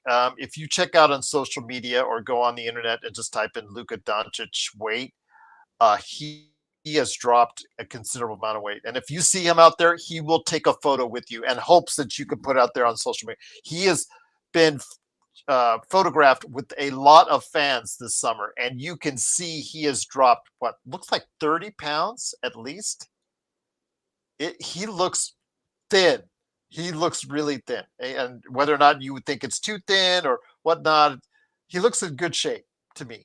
Championship shape, as quoted by JJ Redick at the end of last season. We'll have to wait and see, but he does look substantially better than when he arrived in Los Angeles, and I'll just leave it at that. So that smile is scary to quote. There's this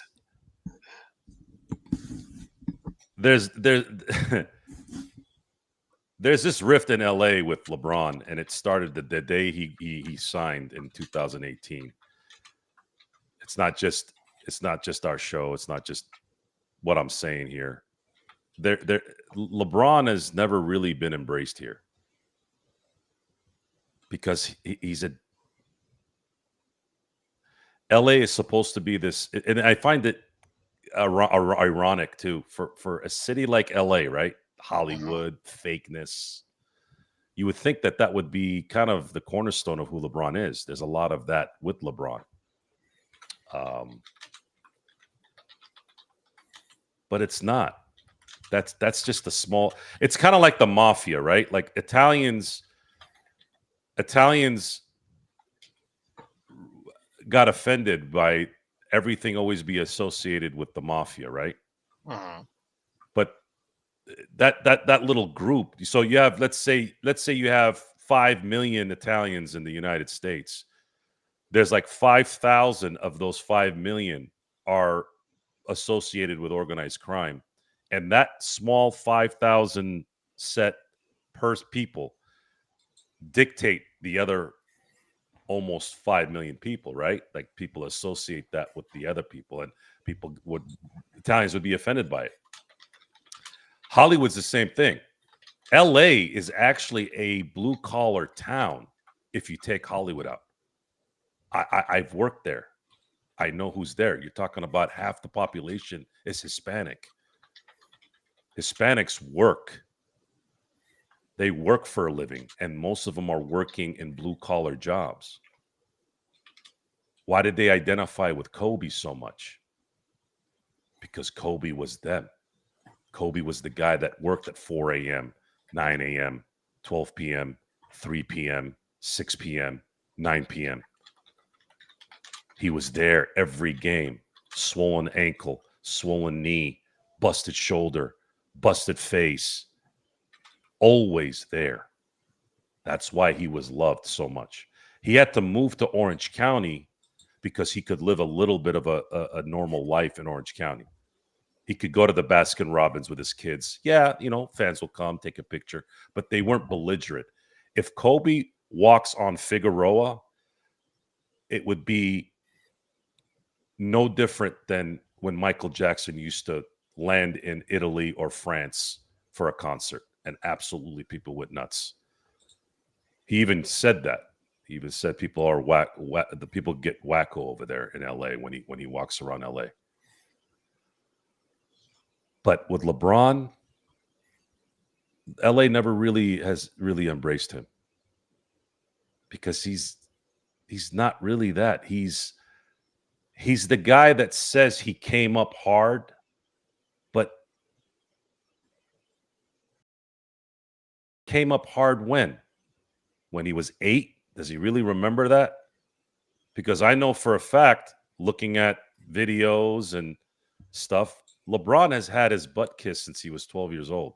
He has been an entitled asshole since then, because he's been given everything since he was 12 years old. How old is he now, Gerald? He's going to be 41.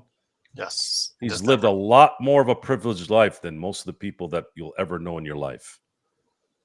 And when somebody creates this narrative that they came up hard and they went through all these adversities, yet for 80% of that life, he's actually not lived that life. You know, people tend to resent that. And he continues to do it. One of the things I wanted to go ahead and touch on before we head on out, and once again, it's late night with the Lakers Fast Break. We are going to be here till 1:15 tonight. Don't forget, noon, it's an old favorite, Lunch with Stone Hansen. He's going to talk about the Lakers free agents drafting and NBA draft. He's going to talk about both Jake LaRavia and also Adieu, Tiero. Going to talk about how they will fit within the Lakers scheme, and he's going to try and convince me that both, despite their flaws, No. Lakers. LeBron will never be better than Kobe. I don't care how many points he scores. I'm just going to say this, guys. If you want to see that debate on this channel, go to type in LeBron versus Kobe. John Costa, who runs Clutch Talk and Lakers Corner, was on this channel. He's frequently on this channel. He has been arguing with Joe over the past several months who is the GOAT in their opinion. Joe favors Jordan, of course, also as well. He also favors Kobe over LeBron. And then, of course, LeBron is favored by John Costa. So, yeah, really funny stuff. If you want to hear it, it's available. Just type that in the search in the channel, and you'll find it. It's really funny. I still get comments on it every week on it, so it's funny. But before we go, yes, Luka is the #1 in jersey sales, and LeBron is top 5. I think Bronny sold over 500,000. Was reported at one point in time as 500,000 jerseys. I think that was reported as well. So, yeah, the Lakers jerseys were flying out there, and they'll fly again next year as well. Before we head on out, my friend, I wanted to go ahead and touch on something that Sean sent me. That was Sam Vecini. You know, he's a popular podcaster, draft analysis guy in NBA as far as expert, as far as going over his thoughts after the first day so far in free agency. You see there, for our audio audience, I'm going to list it out. His rankings as of now in the Western Conference has OKC at #1, Houston #2, Denver #3, Minnesota #4, the Clippers #5, Golden State #6, the Lakers at #7, San Antonio at 8, Memphis at 9, Dallas at 10, then Portland, Phoenix, New Orleans, Sacramento, and the Utah Jazz. Do you agree or disagree with some of the placings? Let's start with the Lakers. Do you see them as a 7th place team right now in the Western Conference after one day of free agency?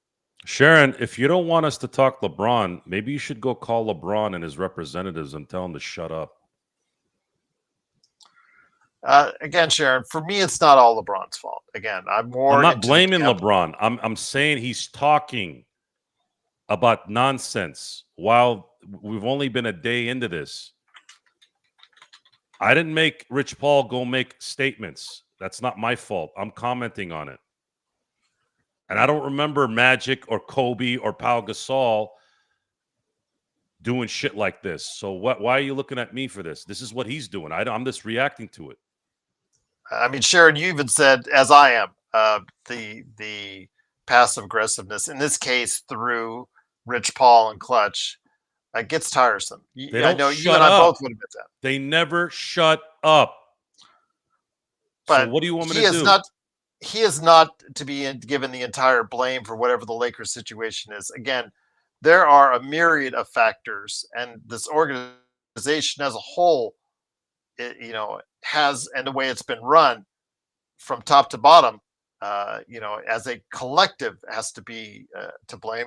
I mean, Luca to an extent, LeBron to an extent, the players to an extent, the coaches to an extent, the management, the ownership, whatever you want to say, they all have a piece as far as the Lakers' success, but also when they don't get to the title, when they don't get to the mountain peak, they also have to be all held accountable as well. So yeah, it's not all LeBron's fault. I know he gets a lion's share of the blame, but I do want to go ahead and make sure that there is a lot of blame pie to pass around, Sharon. So, but I did not think it was a good statement to make out there. It was very passive aggressive. I wish you would just say that to the Lakers straight up in private. He may have, or they may have, but will that expedite? Obviously, whatever LeBron said or whatever Rich Paul said, as far as publicly, has not caused the If it was Lakers to. just, if it was just, what does she say? I don't think his statement was deep. No, it wasn't deep. But when you see the guy that yapped Rich Paul, and then he has to make another. I thought these guys were smart. They didn't think that people were going to overreact, and now you're backtracking and yapping about why you're yapping. Well, it didn't light a fire under Rob Pelinka, is what I don't think it. And this is day one. Day one of free agency in a situation where they can't do shit yet until Wednesday if they want their guy. Fair enough. Can you wait? Can you wait till Wednesday so we can wait to see what happens when it's legally allowed to do something? Yes, because DeAndre Ayton, again, he has to clear waivers because he negotiated a buyout of his contract. I think about $9 to $10 million, I believe, is what was negotiated out of it. So he could get his release and go out there as a free agent. He has to clear waivers, and that takes about 48 hours to do. I believe Wednesday at 2 p.m. Pacific, if I remember correctly, is when he officially clears waivers and can be pursued by other teams, everyone. Although you guys are right, we may know by that time where he's headed because it'll leak out most likely. I mean, it already leaked out where Clarkson is going to head out once he clears waivers. The same could be said for Cole Anthony because he is in the process of negotiating a buyout too, and he'll be available out there later this week. So it'll be interesting to see what's going on. I can't believe Memphis. Scottie Pippen Jr. was the only good thing about that playoff series, Joe. And you know what? They liked his work so much in that playoff series, they got Ty Jerome to play in front of him instead. That's a slap in the face. I was wrong on Scottie Pippen Jr. Dead wrong on Scottie Pippen Jr. I've said that many times. I'm out in front of being honest with everybody. I blew it. Came to evaluated Scottie Pippen Jr. He has proved himself to be a true NBA player, and he was the only player to really kill it in their time of need in Memphis against OKC.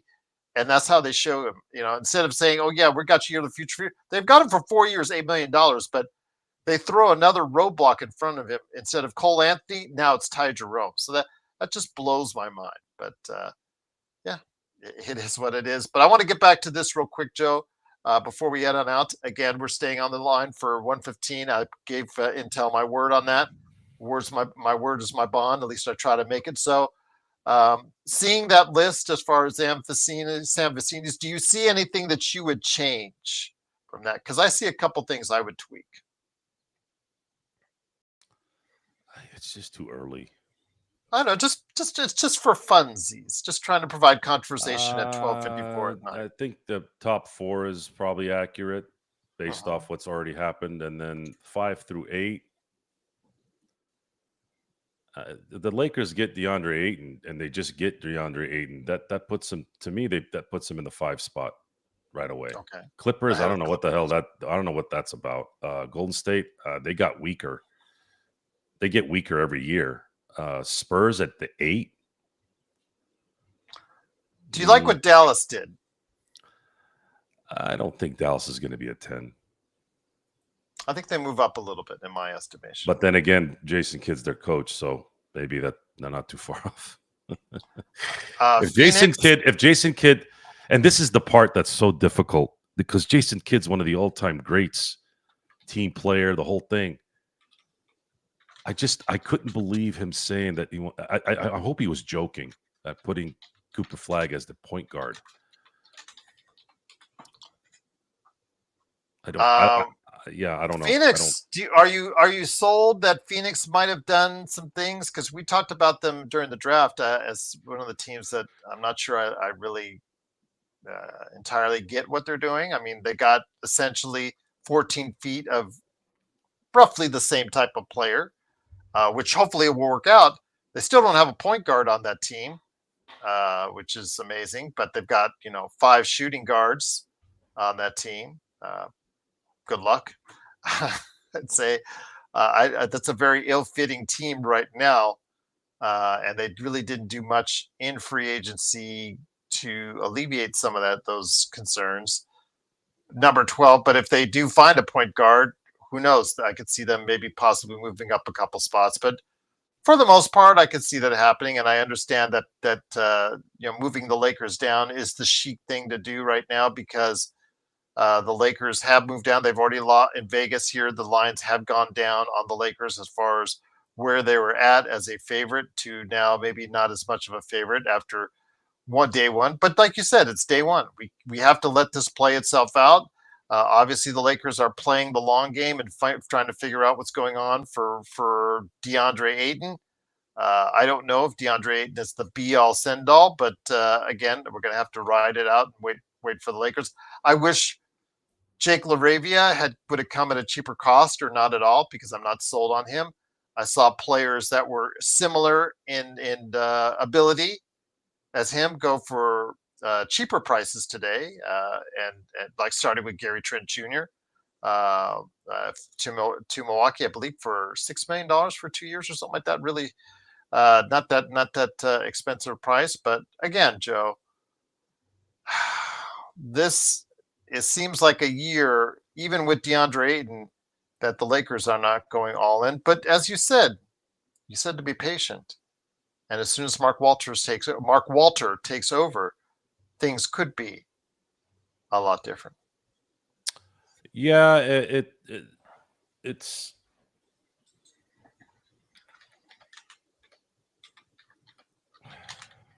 how do I say this? JSJ, it's still something the Lakers can move off of. $6 million or 2 for 12 is not earth-shattering. You can move off that contract pretty easily if he's not good. Go ahead.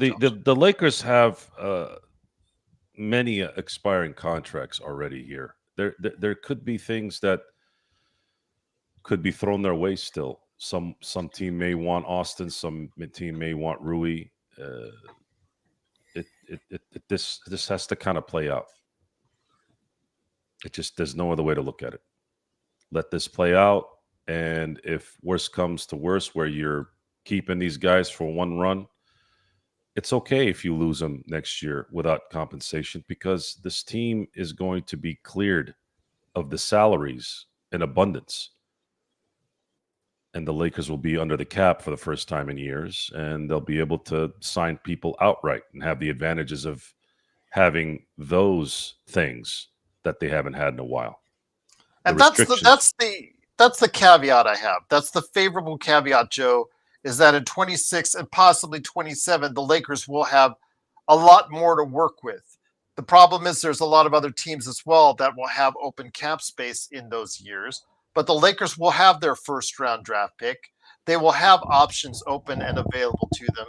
So 26 is great, but the problem is, with what they're doing now, it even just sends the message to Lakers fans that they're looking towards those years as well. Yeah, that's how you build a perennial. You think Sam Presti getting Paul George was traded for Shai Gilgeous-Alexander in 2020. And it took him how long to win a championship? Building the team? 5 years later. This is about setting the stage for what's coming. I'm hearing the term that they're wasting another year of Luka Doncic's prime. Guys, he just hit his prime. Like his but you real don't want to prime. ruin any years off of his No, prime. but you also can't jump into something because you're eager to get things going. Otherwise, you're going to turn into Dallas, where you're going to have to use Luka as this savior in every game and in every series, and he's going to get burnt out, and he's going to hurt his calf, and then all of a sudden he's going to get injured more and more as time goes. This team needs to be built for Luka Doncic to preserve himself and to be able to have enough around him to dominate without killing himself and killing probably the secondary star on this team, because I believe this team needs a secondary equal star, and then you can build around those two guys. It has to be approved by the governors as far as the sale is concerned. I think that comes later this year. I think October, I think it's been mentioned. Is that correct, Joe? Later this year as far as when they can officially approve Mark Walter as the owner of the Lakers, and when the final valuation of the team, whatever number it ends up being, will get made, 10, 11, 12, or somewhere in between. But I believe it is in October when the governor's meeting takes place, if I'm not mistaken. Correct. They will vote on it, and then it'll be ratified after everything is cleared in terms of the voting. And then once the official, contracts are signed, money, arrangement takes place officially, Mark Walter gets in there. We'll see what happens. But will he be a hands-off owner at first? Will he just observe? Is the question. Well, Mark Walter is he is a hands-off owner. There isn't you see Mark Walter when they're at the podium to receive the title, or if there's a special occasion that involves. But he's been part of the group that got for the Dodgers a really top-notch player personnel GM in place, and he helped create an organizational structure that has created this Dodgers, for lack of a better word, empire. Yes. So Mark Walter is the main guy, and then you have Stan Kasten, who's the president, and then even Stan is usually only there. Is money tied to the Lakers as well on this deal? I think so. Yeah, I haven't looked into the details exactly, but there's everyone does their job, and then they leave Andrew Friedman alone to do what he needs to do. Andrew Friedman does the work, and then when the call comes in, hey, Stan, this is what Ohtani is requesting. Oh, okay, let me talk to Mark. Stan Kasten calls Mark. Hey, he's going to defer $680 million. What? Right? Yes. Really? That was. I wonder if Mark was driving when. But hold on. There's a caveat to it. If you sell the team, Mark, that opens up a clause in Ohtani's contract that he can opt out. Yeah. And then the caveat on that too was, if Andrew Friedman gets let go, I have the option to opt out. So what that did is Ohtani essentially got a strike in bowling on all three. Like, what? Really? You serious? Everyone benefited from that. Everyone was validated. Like, I'm leaving if the owner isn't Mark Walter. And then Andrew Friedman, hey, if this guy bounces, I got to have a choice to bounce too. And then you got Stan Kasten sitting there in the middle going, shit, this guy loves my owner. He loves my player personnel guy. Hell yeah, here's the president. Boom, gavel down. Let's go. Let's make this happen. And that's a beautiful, that you cannot buy that. You cannot buy when you have a powerful man like the Guggenheims, and then you have someone like Stan Kasten, and then you have someone as good as Andrew Friedman. Imagine when the Lakers have that kind of setup, and they will have it. You're not going to have to ever worry about the Rob Pelinkas, the Genie Buses, anyone else. No more. And when you've been around it as a fan and seen the results, you truly understand how precious and beneficial that is, especially from where you for those of you who aren't Dodger fans, my God, you think Genie and Rob are bad? Try supporting a team with Frank McCourt as the owner and his wife. That place was an absolute shit show, gutter trash with Frank McCourt and what that guy and his wife were doing. You guys would have pulled your hair out. Cover your ears, Joe. I'm not allowed to say the Rambi Pope because Joe gets upset. The Rambi. No more of that. No more of that. That's one thing that has to go. The Rambi, both Kurt and Linda. Thank you, Kurt, for all the contributions you made as a player and assistant. I don't coach. Want to see or hear or know anyone handling this business in that group. Yes, Bloodhound. He does. I think, McCourt does, but doesn't he? Is it kind of a partnership, though? Collects. I found out he collects the money from it. He doesn't necessarily run it. But there's a part that goes back to the Guggenheims. Isn't that not correct? Yeah, but they run it, but apparently he gets a big chunk of it. Yeah, that's what I thought. I thought it was still a shared thing. I read that. And when you look at somebody like Frank McCourt, he looks like his face matches his piece of shitness. That divorce dragged out forever, man. That was just high. I call them high class trash. I run into it's like the Kardashians. The Kardashians are they're high class garbage. Their existence is garbage, but because they have money, they're put on a pedestal. But they're really at the core of who they are. They're very dirty and trashy. Watts, that's a great question. What are the Lakers' next moves? I think because you didn't see much activity today, I think they are putting a lot of their marbles into offering DeAndre Ayton a contract when he becomes available. DeAndre Ayton finalized a buyout with the Portland Trailblazers. I know for some of you guys, you're repeating it, but I wanted to make sure Watts is up to speed on this. He finalized a buyout to leave the Portland Trailblazers. He is on waivers for 48 hours. So once he clears waivers, because if you tried to sign him while he's in waivers, you would have to pay him that full 20 some odd million amount, and nobody wants to do that. So what they're doing is they're waiting. All these teams are waiting for him to clear waivers, which will be Wednesday, I believe, if I remember correctly, 2 p.m. Pacific time. So the Lakers, Golden State, Milwaukee, as has been mentioned, Miami has also been talked about. Other teams that supposedly need a big guy, they will be in the running for him as a viably, I guess, competent center position. Again, it all depends on which motivated DeAndre Ayton. Is it DeAndre Ayton that's going to be the hit and miss guy, the guy that's one day there, one day not? Or is it the guy that was really part of that Phoenix run, playing well in that playoff scenario for the most part? So we will see what happens.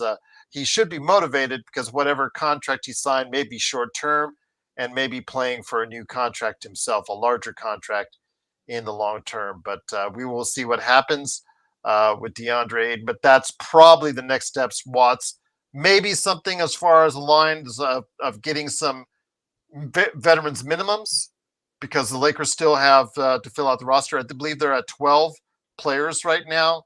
But Joe does not foresee any trades coming up anytime in the near future, unless it's a sign and trade to clear out the cap space. But Bloodhound mentioned that there was a trade between Atlanta and Houston. I can't find it.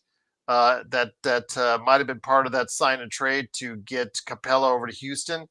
I wouldn't be surprised if that happens. Maybe the Lakers, asked for too much and Houston balked at it. But we will definitely wait and see how this plays itself out. But that's probably what is happening at this point. Again, some minimums around the edges. I know DeAnthony Melton's name has been talked about, a couple others as well. But yeah, overall, I think a lot of eyes, like you said, Joe, are waiting for Wednesday at 2 p.m. Yeah, I think there might still be a chance where the Lakers are doing a sign and trade with Houston for the DFS contract. Unfortunately, no, Watts. Again, I was, I know you're new and I appreciate you joining us. And I'm so happy you're here. I would have personally, in the past couple weeks, traded Reeves and or Rui simply to get a lot more assets back, especially before the draft, where they could have picked up players and draft choices for both those guys and decided that You can't that really wasn't do worth it. that unless you're kind of tanking the year, though. Well, there was teams out there that the Lakers, would have been able to trade an Austin Reeves to, for instance, that would have probably been interested in a viable player and a draft pick in return, especially in a year where it was the so-so Yeah, draft. if you're getting a high draft pick in this year's draft, that player is not going to help you this year. Then you're kind of But if you're getting a player like Robert Williams and the pick for Portland, that would have been something that could have that fits those two timelines as Rich Paul but discussed, where you have you're player talking for about a now. guy. You're talking about Reeves, who's available 80 games a year, and then you're talking about Rob Williams, who's. It's just an example, Joe, but I'm just trying But to that's throw the an point. example. Point is, you cannot trade Rui and or Reeves unless you're getting a better player. Otherwise, it doesn't make sense. Or how about multiple effective rotation players? Because one of the things we've talked about is how bad this bench was. Why would a team give the Lakers, unless the Lakers are sending first round picks to a team to give them a lateral move for that team? How about Reeves and a couple of the expirings, or one of the expirings, and two? Okay, so Reeves isn't expiring. Maybe Gabe. it would maybe have to be a player that they want to get rid of in terms of a large contract. Who out there right now that would be available that has a large contract that team would want to get rid of because of that contract? That's better than Reeves. Zion for starters. He's But he won't play enough necessary games for you to satisfy you. Plus, his legal troubles are. But I get your point, Joe. I get your point. I'm not trying to frustrate you, but I would sort of be surprised, Hustler, yes, because of the setup of the team. just giving you an example. Yeah, but that's not a good example. That doesn't make any sense. Availability is the greatest ability to have in anything, right? Mm-hmm. Zion is a better player, obviously, when he plays, but he doesn't fucking play. So it's he's not a better player than Austin because he's never available. He's always injured, and now he's got legal problems up the yin yang. Who knows what the hell's going to happen there? I mean, he'll settle, he'll get out of it, but that's not a realistic trade. Watts District says, who is the youngster that they traded up for in a draft and see a small forward or a shooting guard? You're talking about Adu Diero out of Alabama. I'm going to be later today talking to our NBA draft expert, Stone Hansen, who is really high on Adu Diero. He's going to try and convince me and you guys out there later today at noon Pacific time. You can watch it again. It'll be up there. It'll be up on the YouTube channel on why he thinks Adu Diero is going to be a good player. Again, I have some reservations seeing the fact that he is really good on the defensive end, very athletic, likes to get to the basket. His three-point shooting at the college level was, what's the nicest word to say about disappointing? I guess disappointing, to say the least. But it's something that can be worked on. Do they really shoot in a John Calipari offense? Anyways, you ever seen a John Calipari offense? Shot 26%. John. Yeah, but 21% on catch and shoots. John Calipari is pass, find a little opening in mid-range and try and get to the basket. John Calipari has had the same offense since the early 90s. No one really shoots in a John Calipari offense. Everything is set. Do a screen, move the ball, try to find the open man, wait till the 5 seconds is left on the clock, and then shoot the ball inside the perimeter. How are you going to get better shooting out from the outside in a John Calipari offense? It's too systematic. It's too Jim Boeheim. The Jim Boeheims, the John Caliparis, these guys are so about their system that how do you it's not an accident that Dean Smith is the only human being on the planet that ever stopped Michael Jordan. You don't think Michael Jordan could have been better? Michael Jordan, if Dean Smith had allowed Michael Jordan to be Michael Jordan, really, Michael Jordan would have been the first pick in 84 because he would have averaged 40 points a game. You know what I mean? Now, in the long run, Jordan benefited from the team aspect of the Dean Smith teachings. I'm not saying Dean Smith was wrong here. I'm just saying I'm showing you why I never really liked the college game versus the pro game. And I loved the non-zone game in the NBA because there was a time when those guys would come out after 3 years or 4 years in college. They'd come to the NBA and the transition was really, really good. It was quick.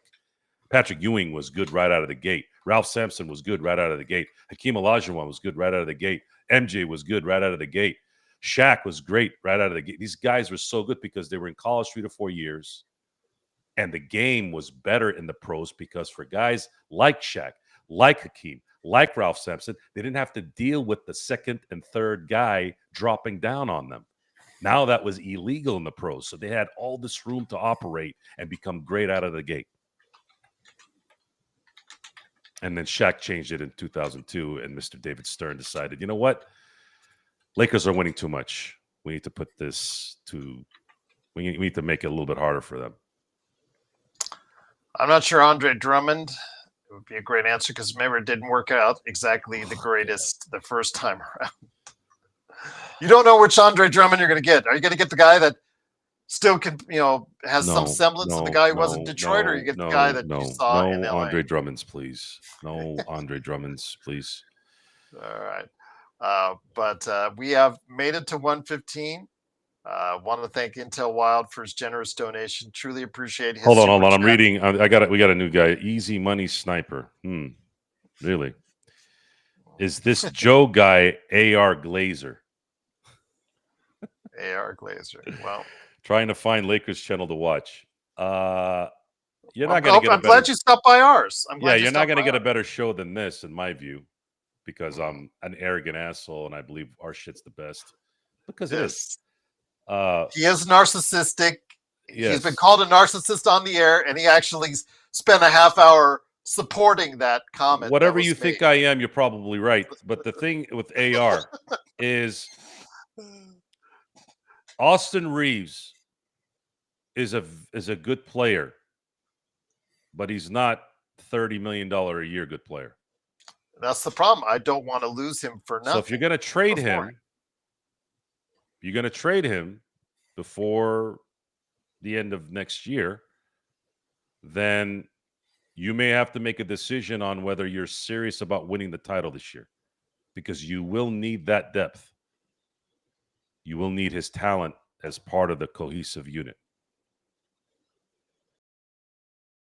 That's it. Well, I'll tell you what, though, it's been great having a conversation with each and every one of you. All the new people here, please like and subscribe.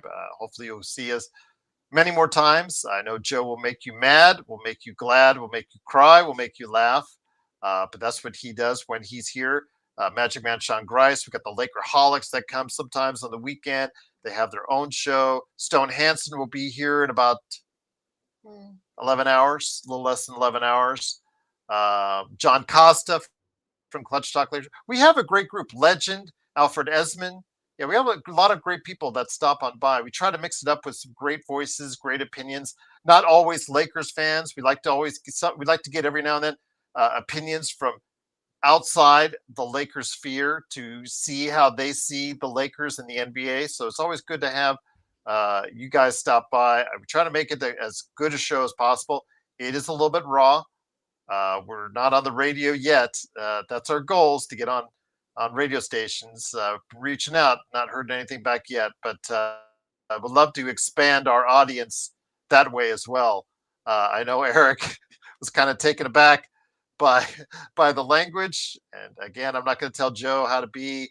It's up to Joe how he is, because every time he tries himself to self-censor himself, it usually goes for about 2-3 days, Joe, and I think you go back to your old self. Yeah, it's just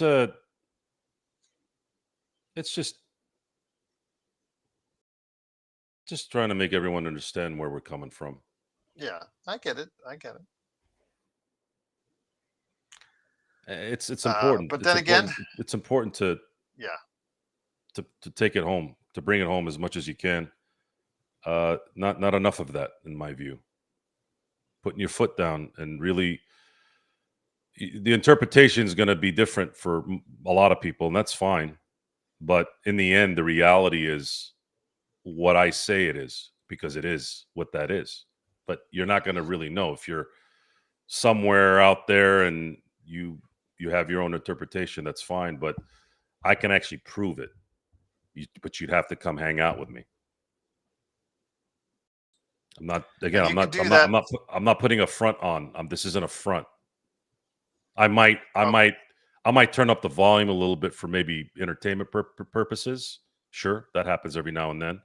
But more often than not, it's a reaction that's legitimate. Well, it's 1:20 a night. We got 100 people still here, so we're eternally grateful. But if you do want to hang out with Joe, do it by buying a lawn from him or some other synthetic turf need today at Simblades, simblades.com. Yes, he does own that company, simblades.com.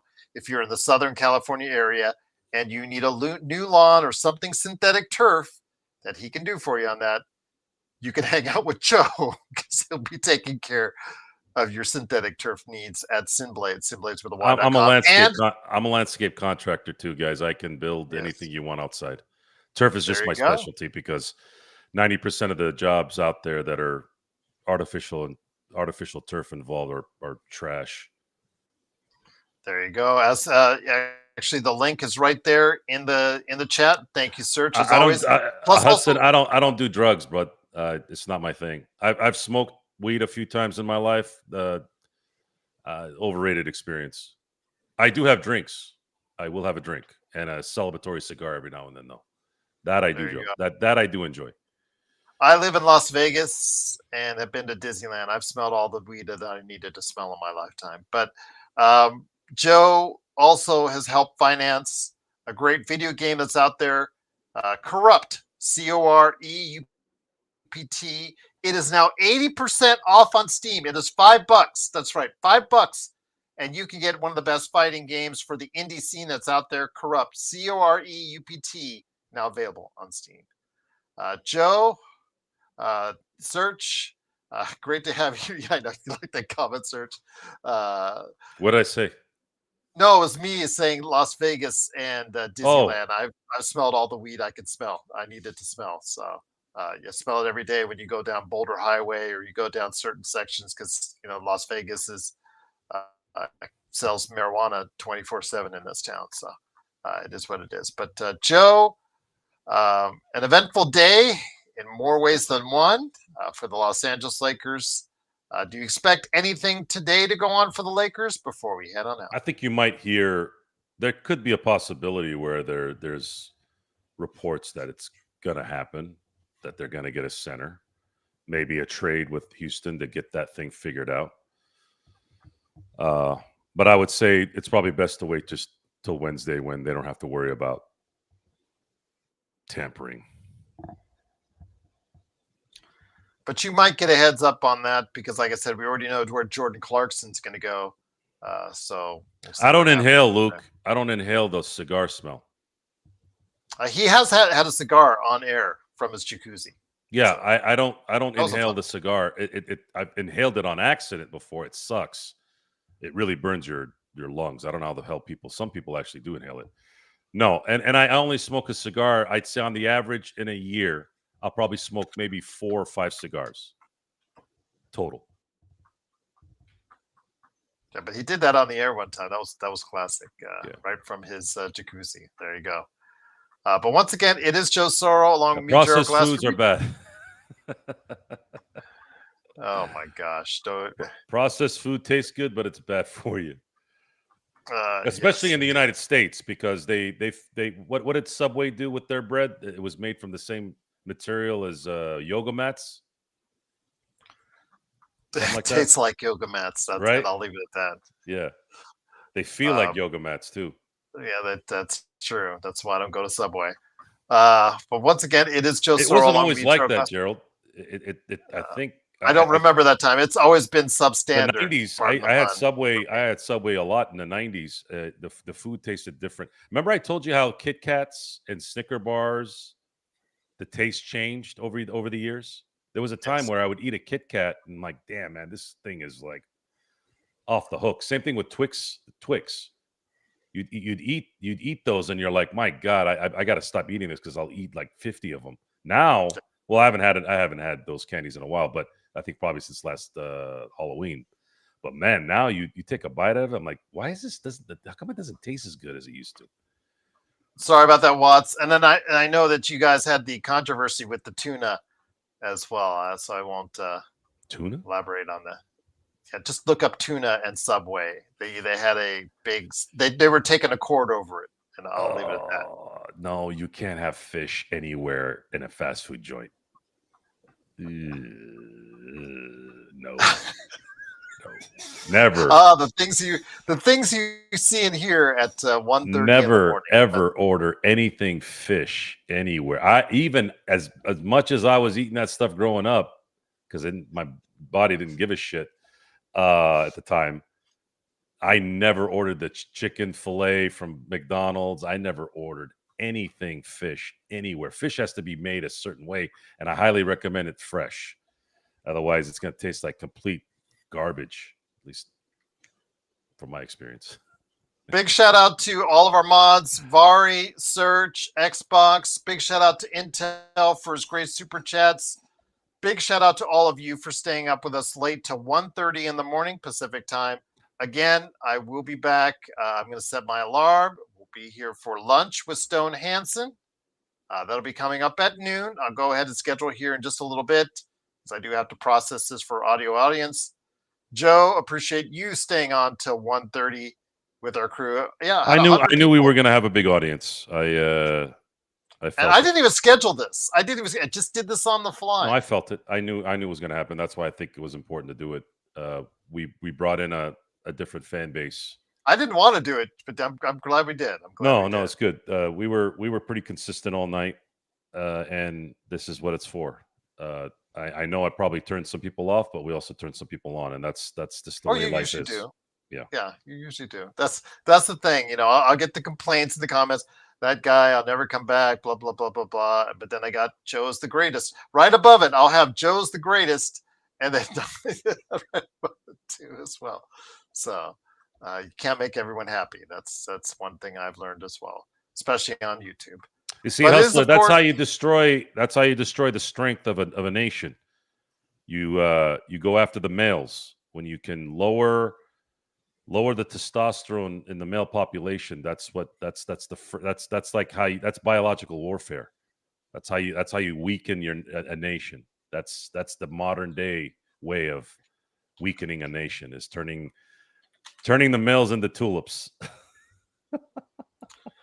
Thank you, OG. I hope you will be back. I hope everyone will be back. Again, I'm coming back on at noon, having lunch with Stone Hansen. I don't know if Joe will be available, but if he is, he's more than welcome to join us. But yes, lunch with Stone Hansen as we talk Adu Thiero and also Jake LaRavia, and if Lakers get anybody else by that time. And we may be back tomorrow night, a little bit earlier, of course, to talk about what went on, if anything, for the Lakers. What if he signs in an hour? Are we gonna come on to the show? Yeah, why not? I'll be awake. Wake me up. Hey, Joe, wake up. Yeah, DeAndre Ayton is signed. I'll call you on that one. Yeah. But it is, of course, the Lakers Fast Break. It is Joe Sorrell along with me, Gerald Glassford. Maybe eating some processed food here in a minute, but it is, of course, the Lakers Fast Break. Please like and subscribe. We do want to get to the point where we are with the big boys. We've been doing this for several years, and we're hoping to do it several more, but it can't be without your help getting us to where we need to be but doing what we can to help you out with Lakers news and information and opinions as only we can give it each and every time out, right here Yay! at the Lakers. A subscriber. Thank you for subscribing. Cannot thank you enough. Truly appreciate it. And once again, truly cannot thank you enough for staying up so late with us on Late Night with the Lakers Fast Break, right here at the Lakers Fast Break podcast.